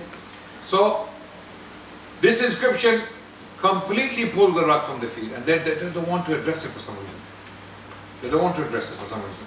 There are thousands of inscriptions mentioning the names of the Sahaba, people who narrated the Hadith. So, when you read their journals, their works, don't always start shaking. Oh, maybe they, no. They are biased liars. They are liars because they hide a lot of information deliberately. Okay? Once I put one of these coins from Banu Umayyah into the hands of one of my teachers at university, because I did a course on early Islam. I put this coin into her hand. Okay? And I said, this is from the 1st century of Islam. It has the Quran on it. She started shaking like that. Her hand started shaking. She couldn't believe it. She goes, is that an actual original coin from? I said, yeah. It can be found next door. The British Museum. Go and check it. It's there as well. And some of these people, they just can't fathom the fact that there is evidence out there that completely dismantles the theories of Islam, early Islam. Okay? So, you guys, mashallah, a lot of this information is very important, so that's why we need to talk about it. Yeah, you had a question, brother. Sorry. So you said there's evidence of this person's name, that his name, and you said, I wrote this when Umar died. In regards to it's on a stone, right? So can someone not question that, saying someone wrote that? Good question. Thank you. Very good question. That this inscription on this stone, on the rock, which states, I am Zuhair and I wrote this at the time when Umar died and the year is 24. Can someone not just write that? Very good question. This is why we have the science of paleography. Okay? There is an art, there is a science, a complete science to see whether this inscription is written in the 7th century or not by the style of writing. And I'm telling you, it's not easy to forge it. It's not easy to forge it because there are features in every single word how it is shaped when it's written. Okay? I, by the grace of Allah, because I collect coins and manuscripts, by the grace of Allah, I am at a stage now, you put a manuscript in front of me, open it, okay? And I'll tell you what century it is from.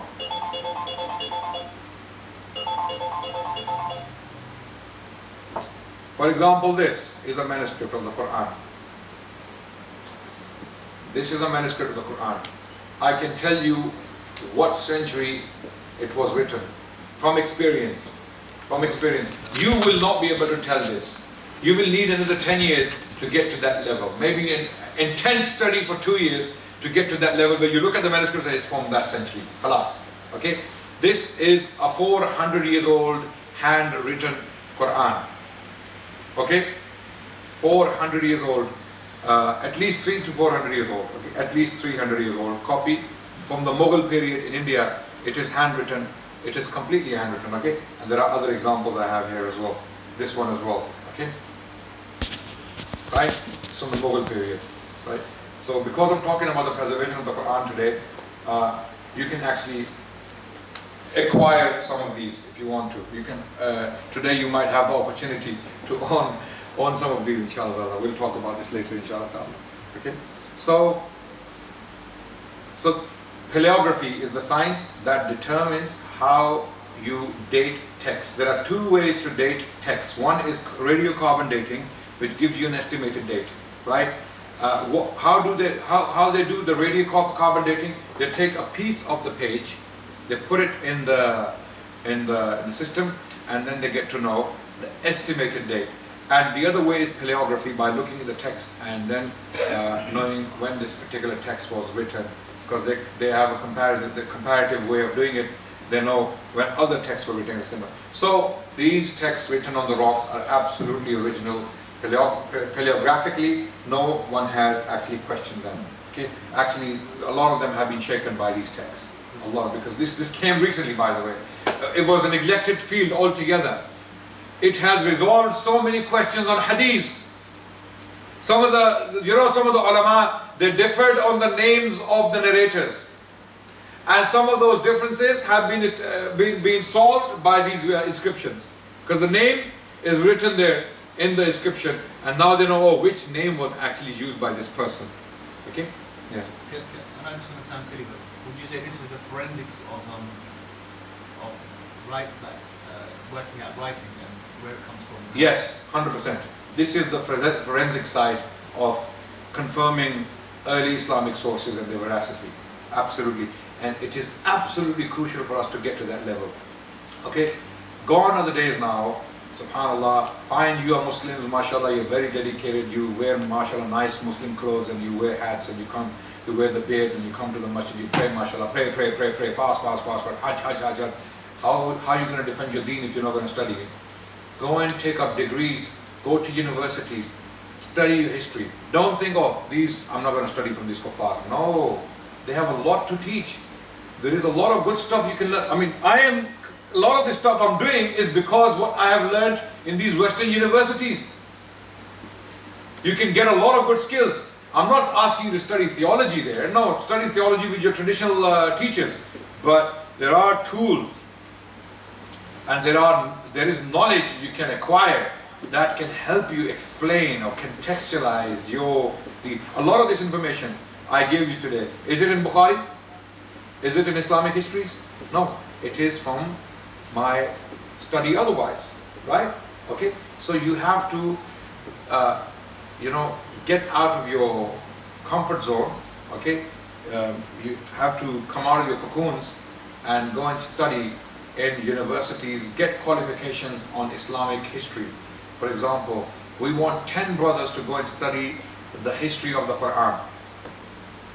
Okay, and you know who are the best scholars so far on the history of the Quran? Non-Muslims. One of the best books on the Umayyad Quran is by a man called Francois Desroches, French scholar. There are Germans who are writing on the Quran. There are some English Orientalists. Where the hell are the Muslims? What? Yeah, Muslims are busy praying in the masjid. They're busy having pakoras and samosas in Ramadan. They're busy going for Hajj, 5-star Hajj. They pay 5-6. I believe if you've done one Hajj, you have fulfilled your obligation. Instead of going for a second Hajj, which costs 6,000-7,000 pounds, give that to a university and do a master's in history, Islamic history. That will benefit this ummah more than your one Hajj, which is nafal now. Your fard is done, right? Your obligation is done. Okay, use that money for something that will benefit this ummah. We need more scholars, more educated people in this ummah who can represent the history and properly put it out for people to understand. Otherwise, you're lost. So let's continue, inshallah, very quickly. Time is running out. So these two scholars about those texts, they said that primarily to put things into perspective, one report ascribes to Usman's team the decision to place Surah 9 after Surah 8. Are you listening? What did I tell you? The order of the Quran is what? Tawqifi. Okay? Here Benham Siddiqui and Gudruzi are confirming, having seen the text, the pre-Usmanic text in this parchment, they're confirming that. Why don't I show it to you? Do you have internet here? Wi-Fi? Can use the mobile one. Even I'll have that one. Let me turn this on.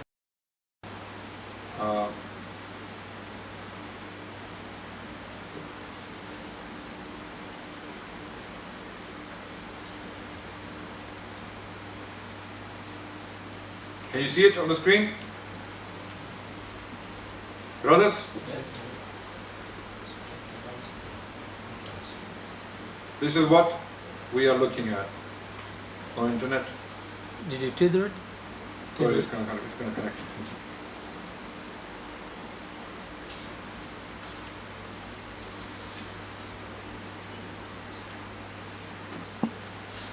A lot of my time is spent on studying things like this. These are Islamic coins from different periods. So this is a lot of evidence which we have neglected for a very long time.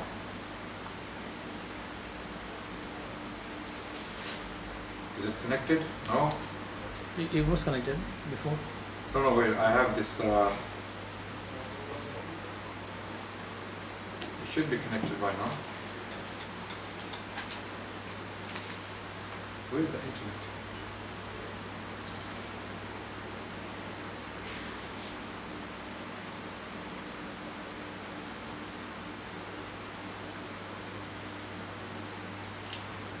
Why is it not connected? Where is internet option? Maybe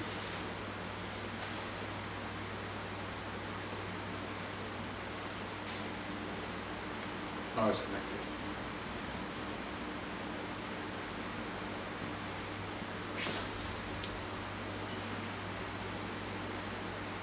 Okay.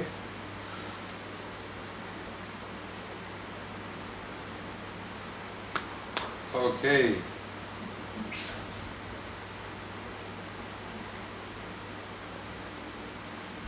You see that, brothers? No. Nothing? Small. You turn that light off, maybe. Just might be zoom it. Can you see that? See that? It's better. It's okay. Yeah. This is the Quran from the time of the Sahaba. This is the Quran from the time of the Sahaba. Now can you see my cursor? Yeah. Can you see this line?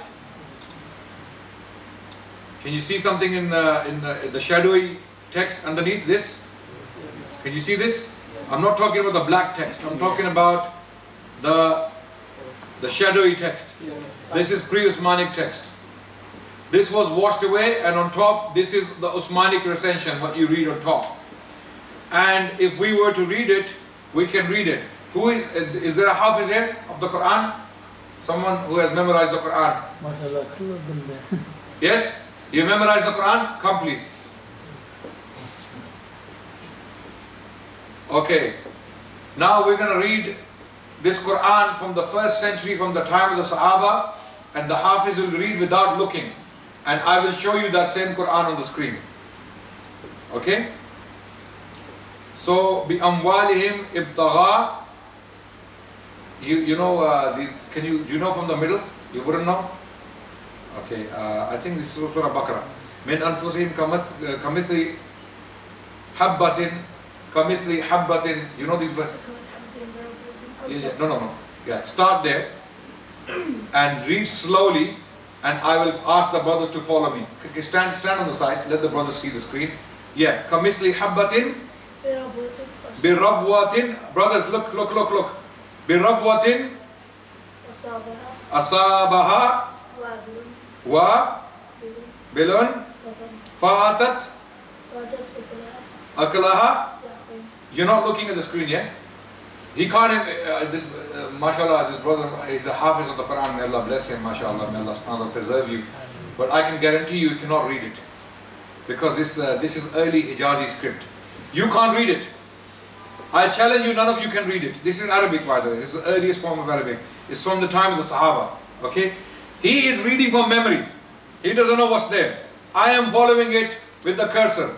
Okay, fa'atat. أكلها Yes. ضعفين. ضعفين ضاد عين فا يا نون and فإن لم يصب فإن فا ألف نون. You see how noon is written? فإن لم يصبها يصبها يا صاد با ها ألف وابل و بلون با لام. Okay?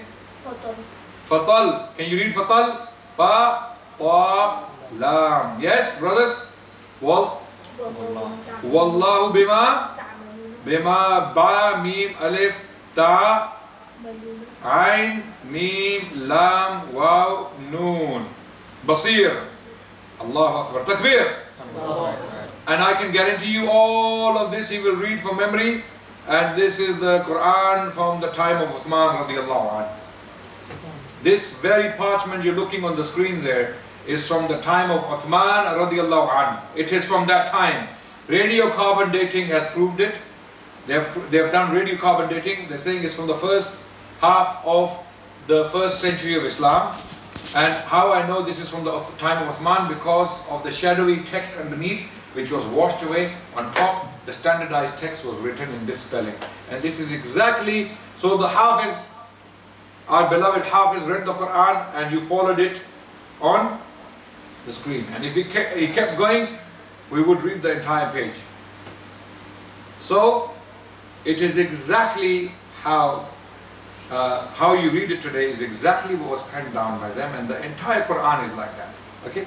So, this is what Benham Siddiqui and Gudrazi are talking about. They are talking about the undertext, okay? How it was before Uthman had standardized. Okay? So, they're confirming the veracity of the Quran. So we go back to the text, inshallah.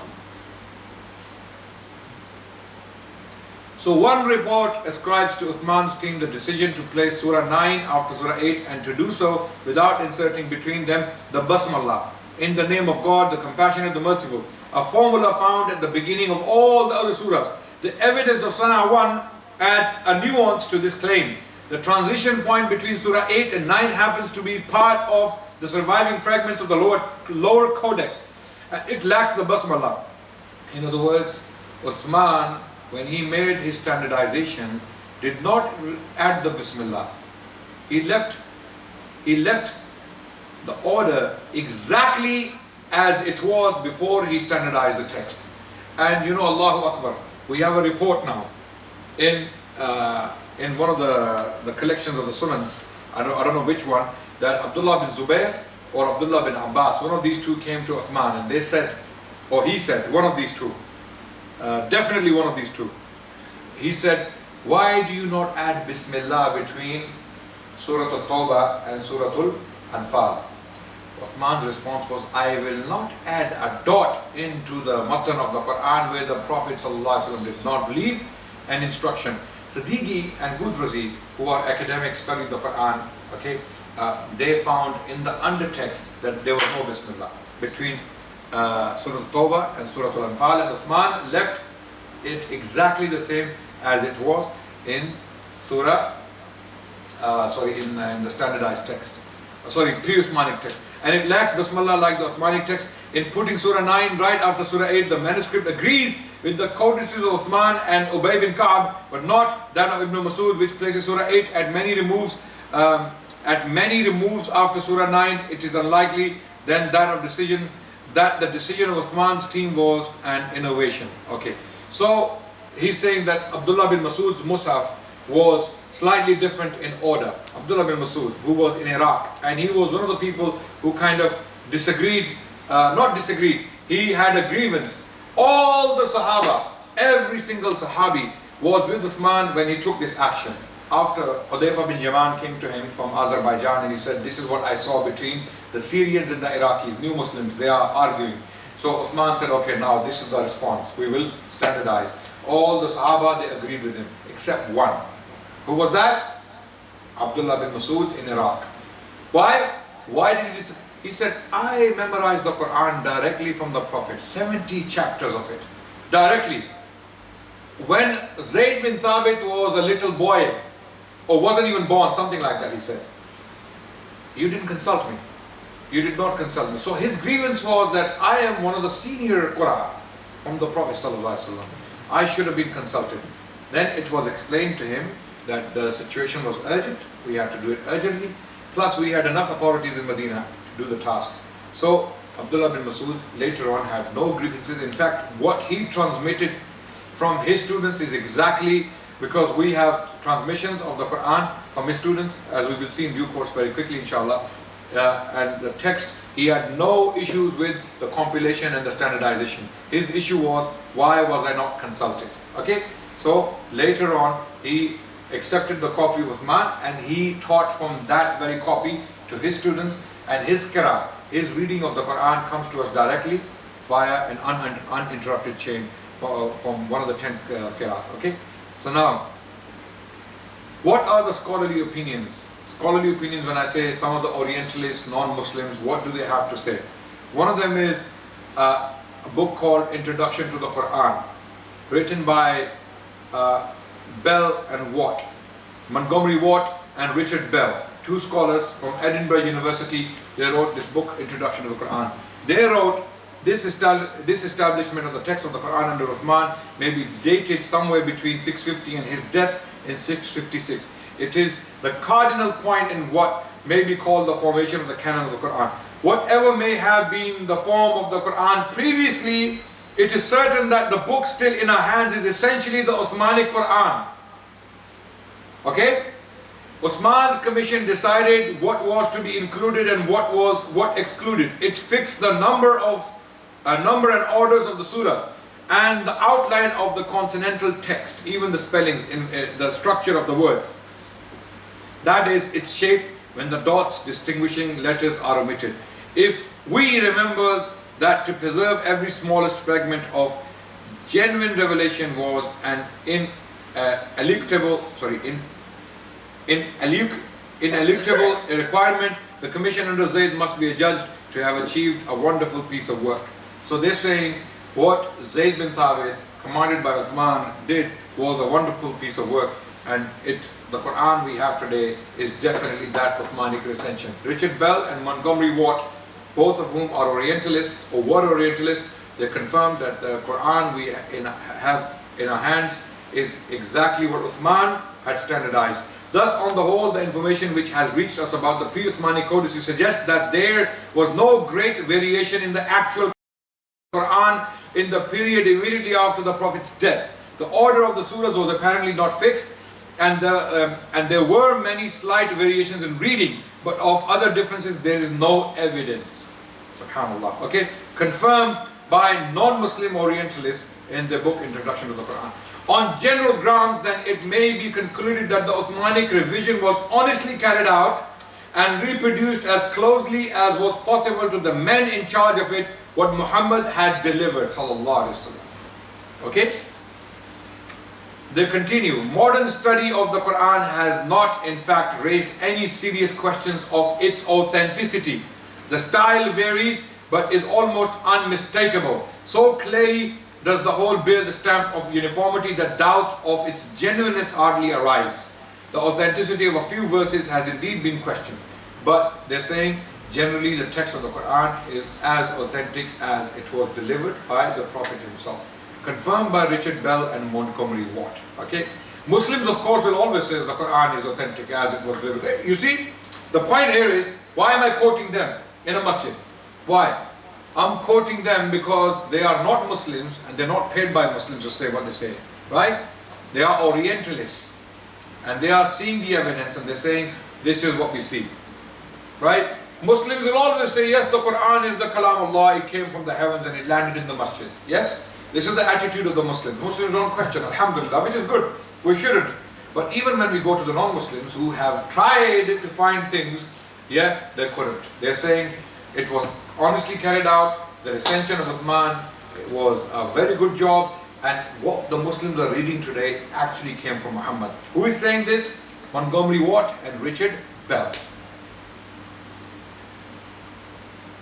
Another German scholar, Angelica Neuwirth, she states, and this article she has written was put in Cambridge Companion to the Quran, published in 2006. She states, now pay attention, as a whole, however, the theories of the so-called skeptic or revisionist scholars who, arguing historically, make a radical break with the transmitted picture of Islamic origins, shifting them in both time and place from the 7th to the 8th or the 9th century and from the Arabian Peninsula to the Fertile Crescent, have by now been discarded.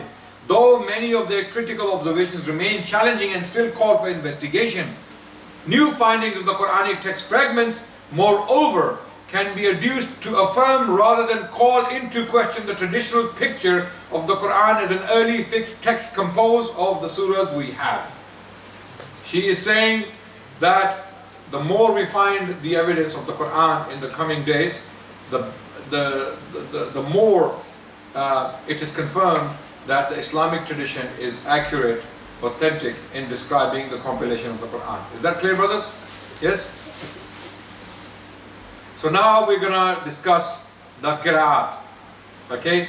This is the final point, and I'll stop there because we have gone on for nearly 2 hours, and I'm going to finish in the next 5 to 10 minutes, and then we can look at these coins and these things, inshallah. Okay?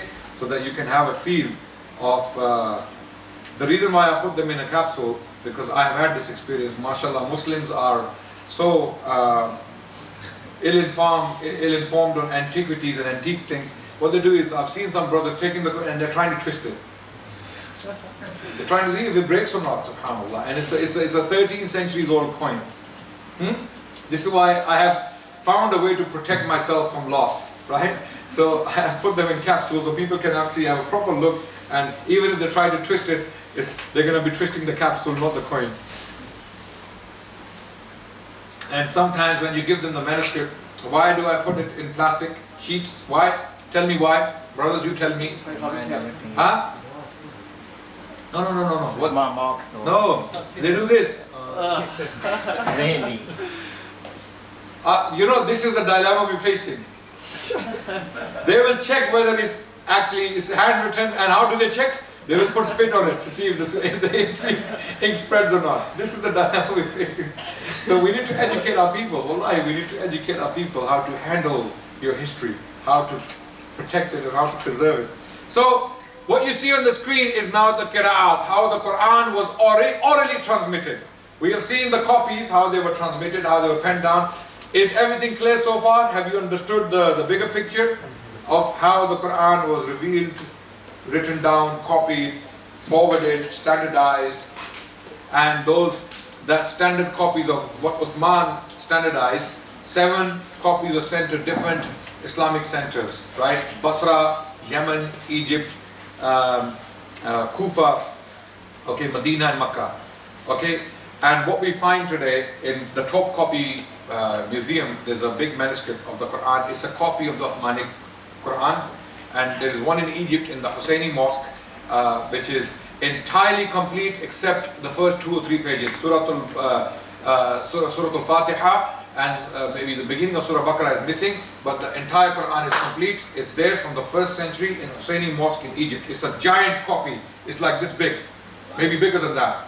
It's a Quran entirely written on parchment, because when it's written on parchment, you know, it's not like your paper, thin. Parchment is thick. So when 600 pages or maybe 700 pages, maybe more, they're like this big. Okay, it's a huge copy of the Quran from the 1st century is there. So some of the copies of Uthmanic standardization can still be found in the world, and others, earlier ones, like the one you saw on the screen, are still available in international libraries. Okay, so how was the Quran transmitted? Different teachers were taking the Quran directly from the Sahaba and then they were teaching it to other people. For example, the most famous readings from Medina of the Quran were transmitted from Nafi', for example, and his first student was called Warsh. You know, the North Africans today, Moroccans, they read Warsh, okay, which is slightly different.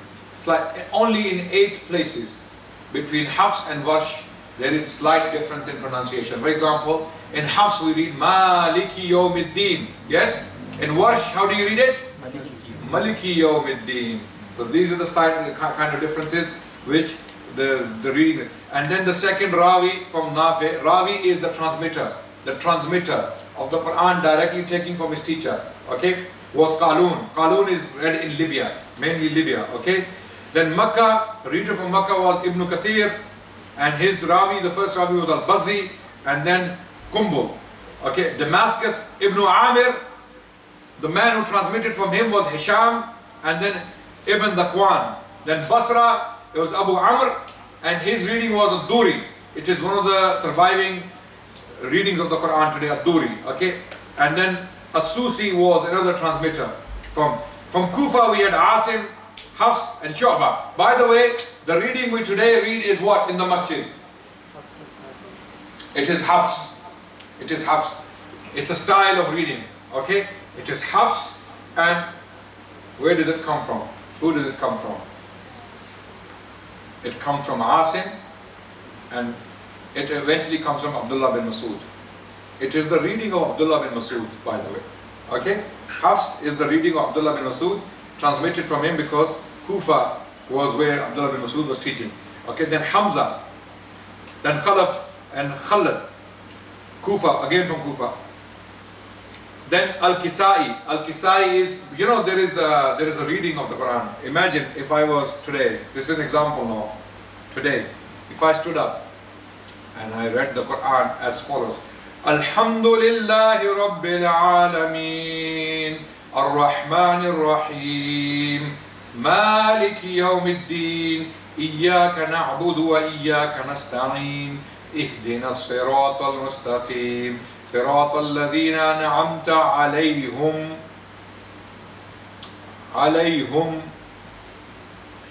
صراط الذين أنعمت عليهم غير المغضوب عليهم ولا الضالين. You know what would happen to me? What would happen to me? Tell me. If I was in Pakistan, I would probably get a slap from an uncle. How dare you read the Quran wrong? But is it wrong?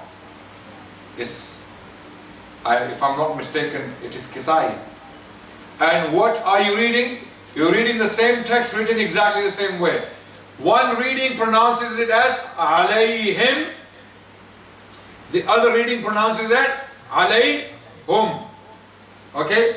But to majority alayhim, subhanallah, when some of the Qur'an, you know, now deliberately they read in different styles. You know, the Sheikh Abdul Rashid al-Sufi, Hafizullah, who's a great reciter of the Quran today in the world, he has mastered 10 different qira'at of the Quran, 10 different styles. Now you may be thinking, where did these 10 different styles come from, right? So all of these 10 different styles are pronouncing or the delivery of the Qurayshi standardization of Uthman, okay? And they have slight variations in pronunciations, okay? Slight variations in pronunciation. And some scholars actually believe that some of these variations actually come from those 7 ahruf. Some of those 7 ahruf, the reading of them in a minor way, you know, they were accommodated into the standardization of Uthman as well. So this theory is also there. But what are the reading? When you write alayhim, how is it written? Exactly the same way. But when 2 reciters are reading it, they are reading it how? One is saying alayhum and the other one is saying alayhim. But is the text the same? Yes? This is another way how Allah subhanahu wa ta'ala preserved the Quran. Allah is trying to make a point to you that the Quran is not only preserved in its writing, it is also preserved in reading. How do you know? How do you know? Because what are they differing on? Even the delivery of the word. When they differ, that means it's preserved. What is the point Allah is trying to make here? That these two ways are being read, they are reading the same text, but they're reading it, but the text is the same. So your book is preserved, even though it's being written, is being pronounced in two slightly different ways, but the text is exactly the same. It is fully preserved. It is protected. That's the point they're making. And we will read some of the Orientalists who actually confirm this. For example, this point is made very clearly by a historian of the Quran, Adrian Brockett. Adrian Brockett, again, a non-Muslim who studied the text of the Quran, and he is talking about the hafs, the value of hafs and warsh transmissions for the textual history of the Quran. He states, the simple fact is that none of the differences, whether vocal or graphic, between the transmission of hafs and the transmission of warsh has any great effect on the meaning. Many are the differences which do not change the meaning at all. The rest are differences with an effect on the meaning in the immediate context of the text itself, but without any significant wider influence on Muslim thought. Then he continues on the next page. The limits of their variation. Now this is the point I'm trying to raise. The limits, because the variations are very limited. Alayhum, alayhim. There is no third way. What were you going to do? Alayham, it doesn't make sense. It's grammatically incorrect in Arabic. So alayhum is one limit, alayhim is another limit. So now because these two ways of pronouncing the same word are limited, what do they limit? What do they limit? The limit of pronouncing this word. Is that clear, brothers? The limit of pronouncing this one word in the Quran is defined now. You can either say alayhum according to Kisai, or you can say alayhim according to, let's say, Hafs. Right? Okay? So Brockett is saying the limits of their variation clearly establish that they are a single text. So alayhum and alayhim strengthens the fact, the claim that the Quran is preserved word by word, because even the limit of pronunciation is clearly defined. You cannot break the limit. So the limit protects, the limit of pronunciation, the reading protects the text itself. Okay? So you can't turn alayhum into alayha, alayhu, alaykum, alayka. You know, you can't do that, because it's alayhum or alayhim, khalas, period. Okay? So there is nothing like that. No change whatsoever in the text. So the variance in the reading of the Quran and verse and hafs actually define the limit, and that's how the Quran is protected. The transmission of the Quran, he continues on page 45, the next page. The transmission of the Quran after the death of Muhammad was essentially static, sallallahu alaihi wasallam, rather than organic. There was a single text and nothing significant, not even allegedly abrogated material could be taken out, nor could anything be put in. Adrian Brockett, again a non-Muslim, right? So this is what we are talking about. So these were the main reciters. Now we will go to the chains very quickly before we end. The chain of narration, different qira'ah. Okay, in this section the chain of narration. So qira'ah of Medina is from Nafi bin Abi Na'im, who died in 169, and he was the main source of Warsh and Qalun. Okay. So this qira'ah actually came, Nafi took this qira'ah from the following people: Yazid bin al-Qaqa' and Abdurrahman ibn Hurmuz al-A'raj and Muslim bin Jundub al-Hudayli and Yazid bin Ruman and Shayba ibn Nisa. Okay? And all of these people, these teachers who taught Nafi. Are you listening now? Nafi is one man who took the Quran, it's reading from these men, his teachers. And these men were taught by people like Abu Huraira, Ibn Abbas, Abdullah bin Ayyash bin Abi al-Rabi'a al-Makhzumi, then Ubay bin Ka'ab, and Prophet. So basically Prophet taught Ubay bin Ka'ab and other Sahaba, and they taught the people above, and they taught Nafi, and Nafi taught Warsh and Qalun. Is that clear? So this is how the Quran, this one reading of the Quran reaches us. Then the qira'ah from Makkah, Ibn Kathir for example, who died in 120 Hijri. Okay, he took his reading from Abdullah bin Asa'ib, who took it from Ubay bin Ka'b, and Ubay bin Ka'b took it from Prophet. And the second teacher of Ibn Kathir was Mujahid bin Jabr, who took it from Abdullah bin Abbas and Ubay bin Ka'b and Zayd bin Thabit, and then they took it from the Prophet. Then the Qira from Damascus was Abdullah bin Amir, who died in 118 Hijri. He took it from Abu Darda and Mughira bin Shu'bah al-Makhzumi. Okay, and then Uthman, and then from the Prophet sallallahu alaihi wasallam. Then the reading of Basra, the reading of the Quran that came from Basra to us, Abu Amr, who died in 154 Hijri, he took, and his students were Asusi and Ad-Duri. Ad-Duri, which is read in Libya today. Okay, that transmission came from Makkah, by the way, and his teachers were Mujahid, Sa'id ibn Jubair, Ikramah bin Khalid, Al-Makhzumi, Ata' ibn Abi Rabah, all of these students of Ibn Abbas basically. And from Medina he took from Yazid bin Al-Kahka.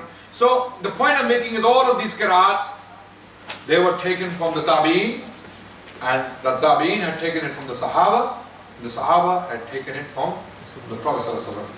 And every single Hafiz of the Quran today has a teacher who teaches it. And the chain goes back to the Prophet ﷺ uninterrupted. Okay? And every single Hafiz of the Quran, whether he's in Libya, Morocco, Bangladesh, Pakistan, Saudi Arabia, any Muslim country in the world, whatever reading of the Quran they're reading, whether it's Warsh, Hafs, Duri, Ibn Kathir, Qalun, okay, whatever reading the Quran of the Quran they're reading, it goes directly back to the Prophet sallallahu alaihi wasallam. The text of the Quran with its limitations goes back to the Prophet sallallahu alaihi wasallam, every single word. Wa akhiru da'wana and alhamdulillahi rabbil alameen. Thank you so much for listening, brothers.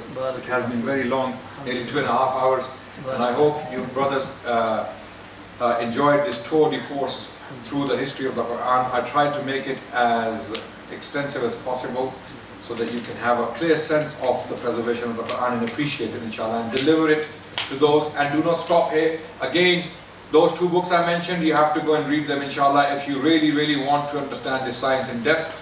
The first book is Al-Azami, Muhammad Mustafa Al-Azami, rahmatullah alayhi, passed away recently in Saudi Arabia, a great scholar.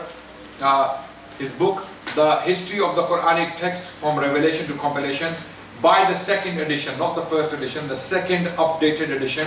Okay, and the other book I mentioned was Abu Ammar Yasir Qadi, The Quranic Sciences, also an introductory book on the science of the Quran, and another book on Hadith, if you want to read on Hadith, by the same author, Muhammad Mustafa Al-Azami, Studies in Early Hadith Sciences. Studies in Early Hadith Sciences.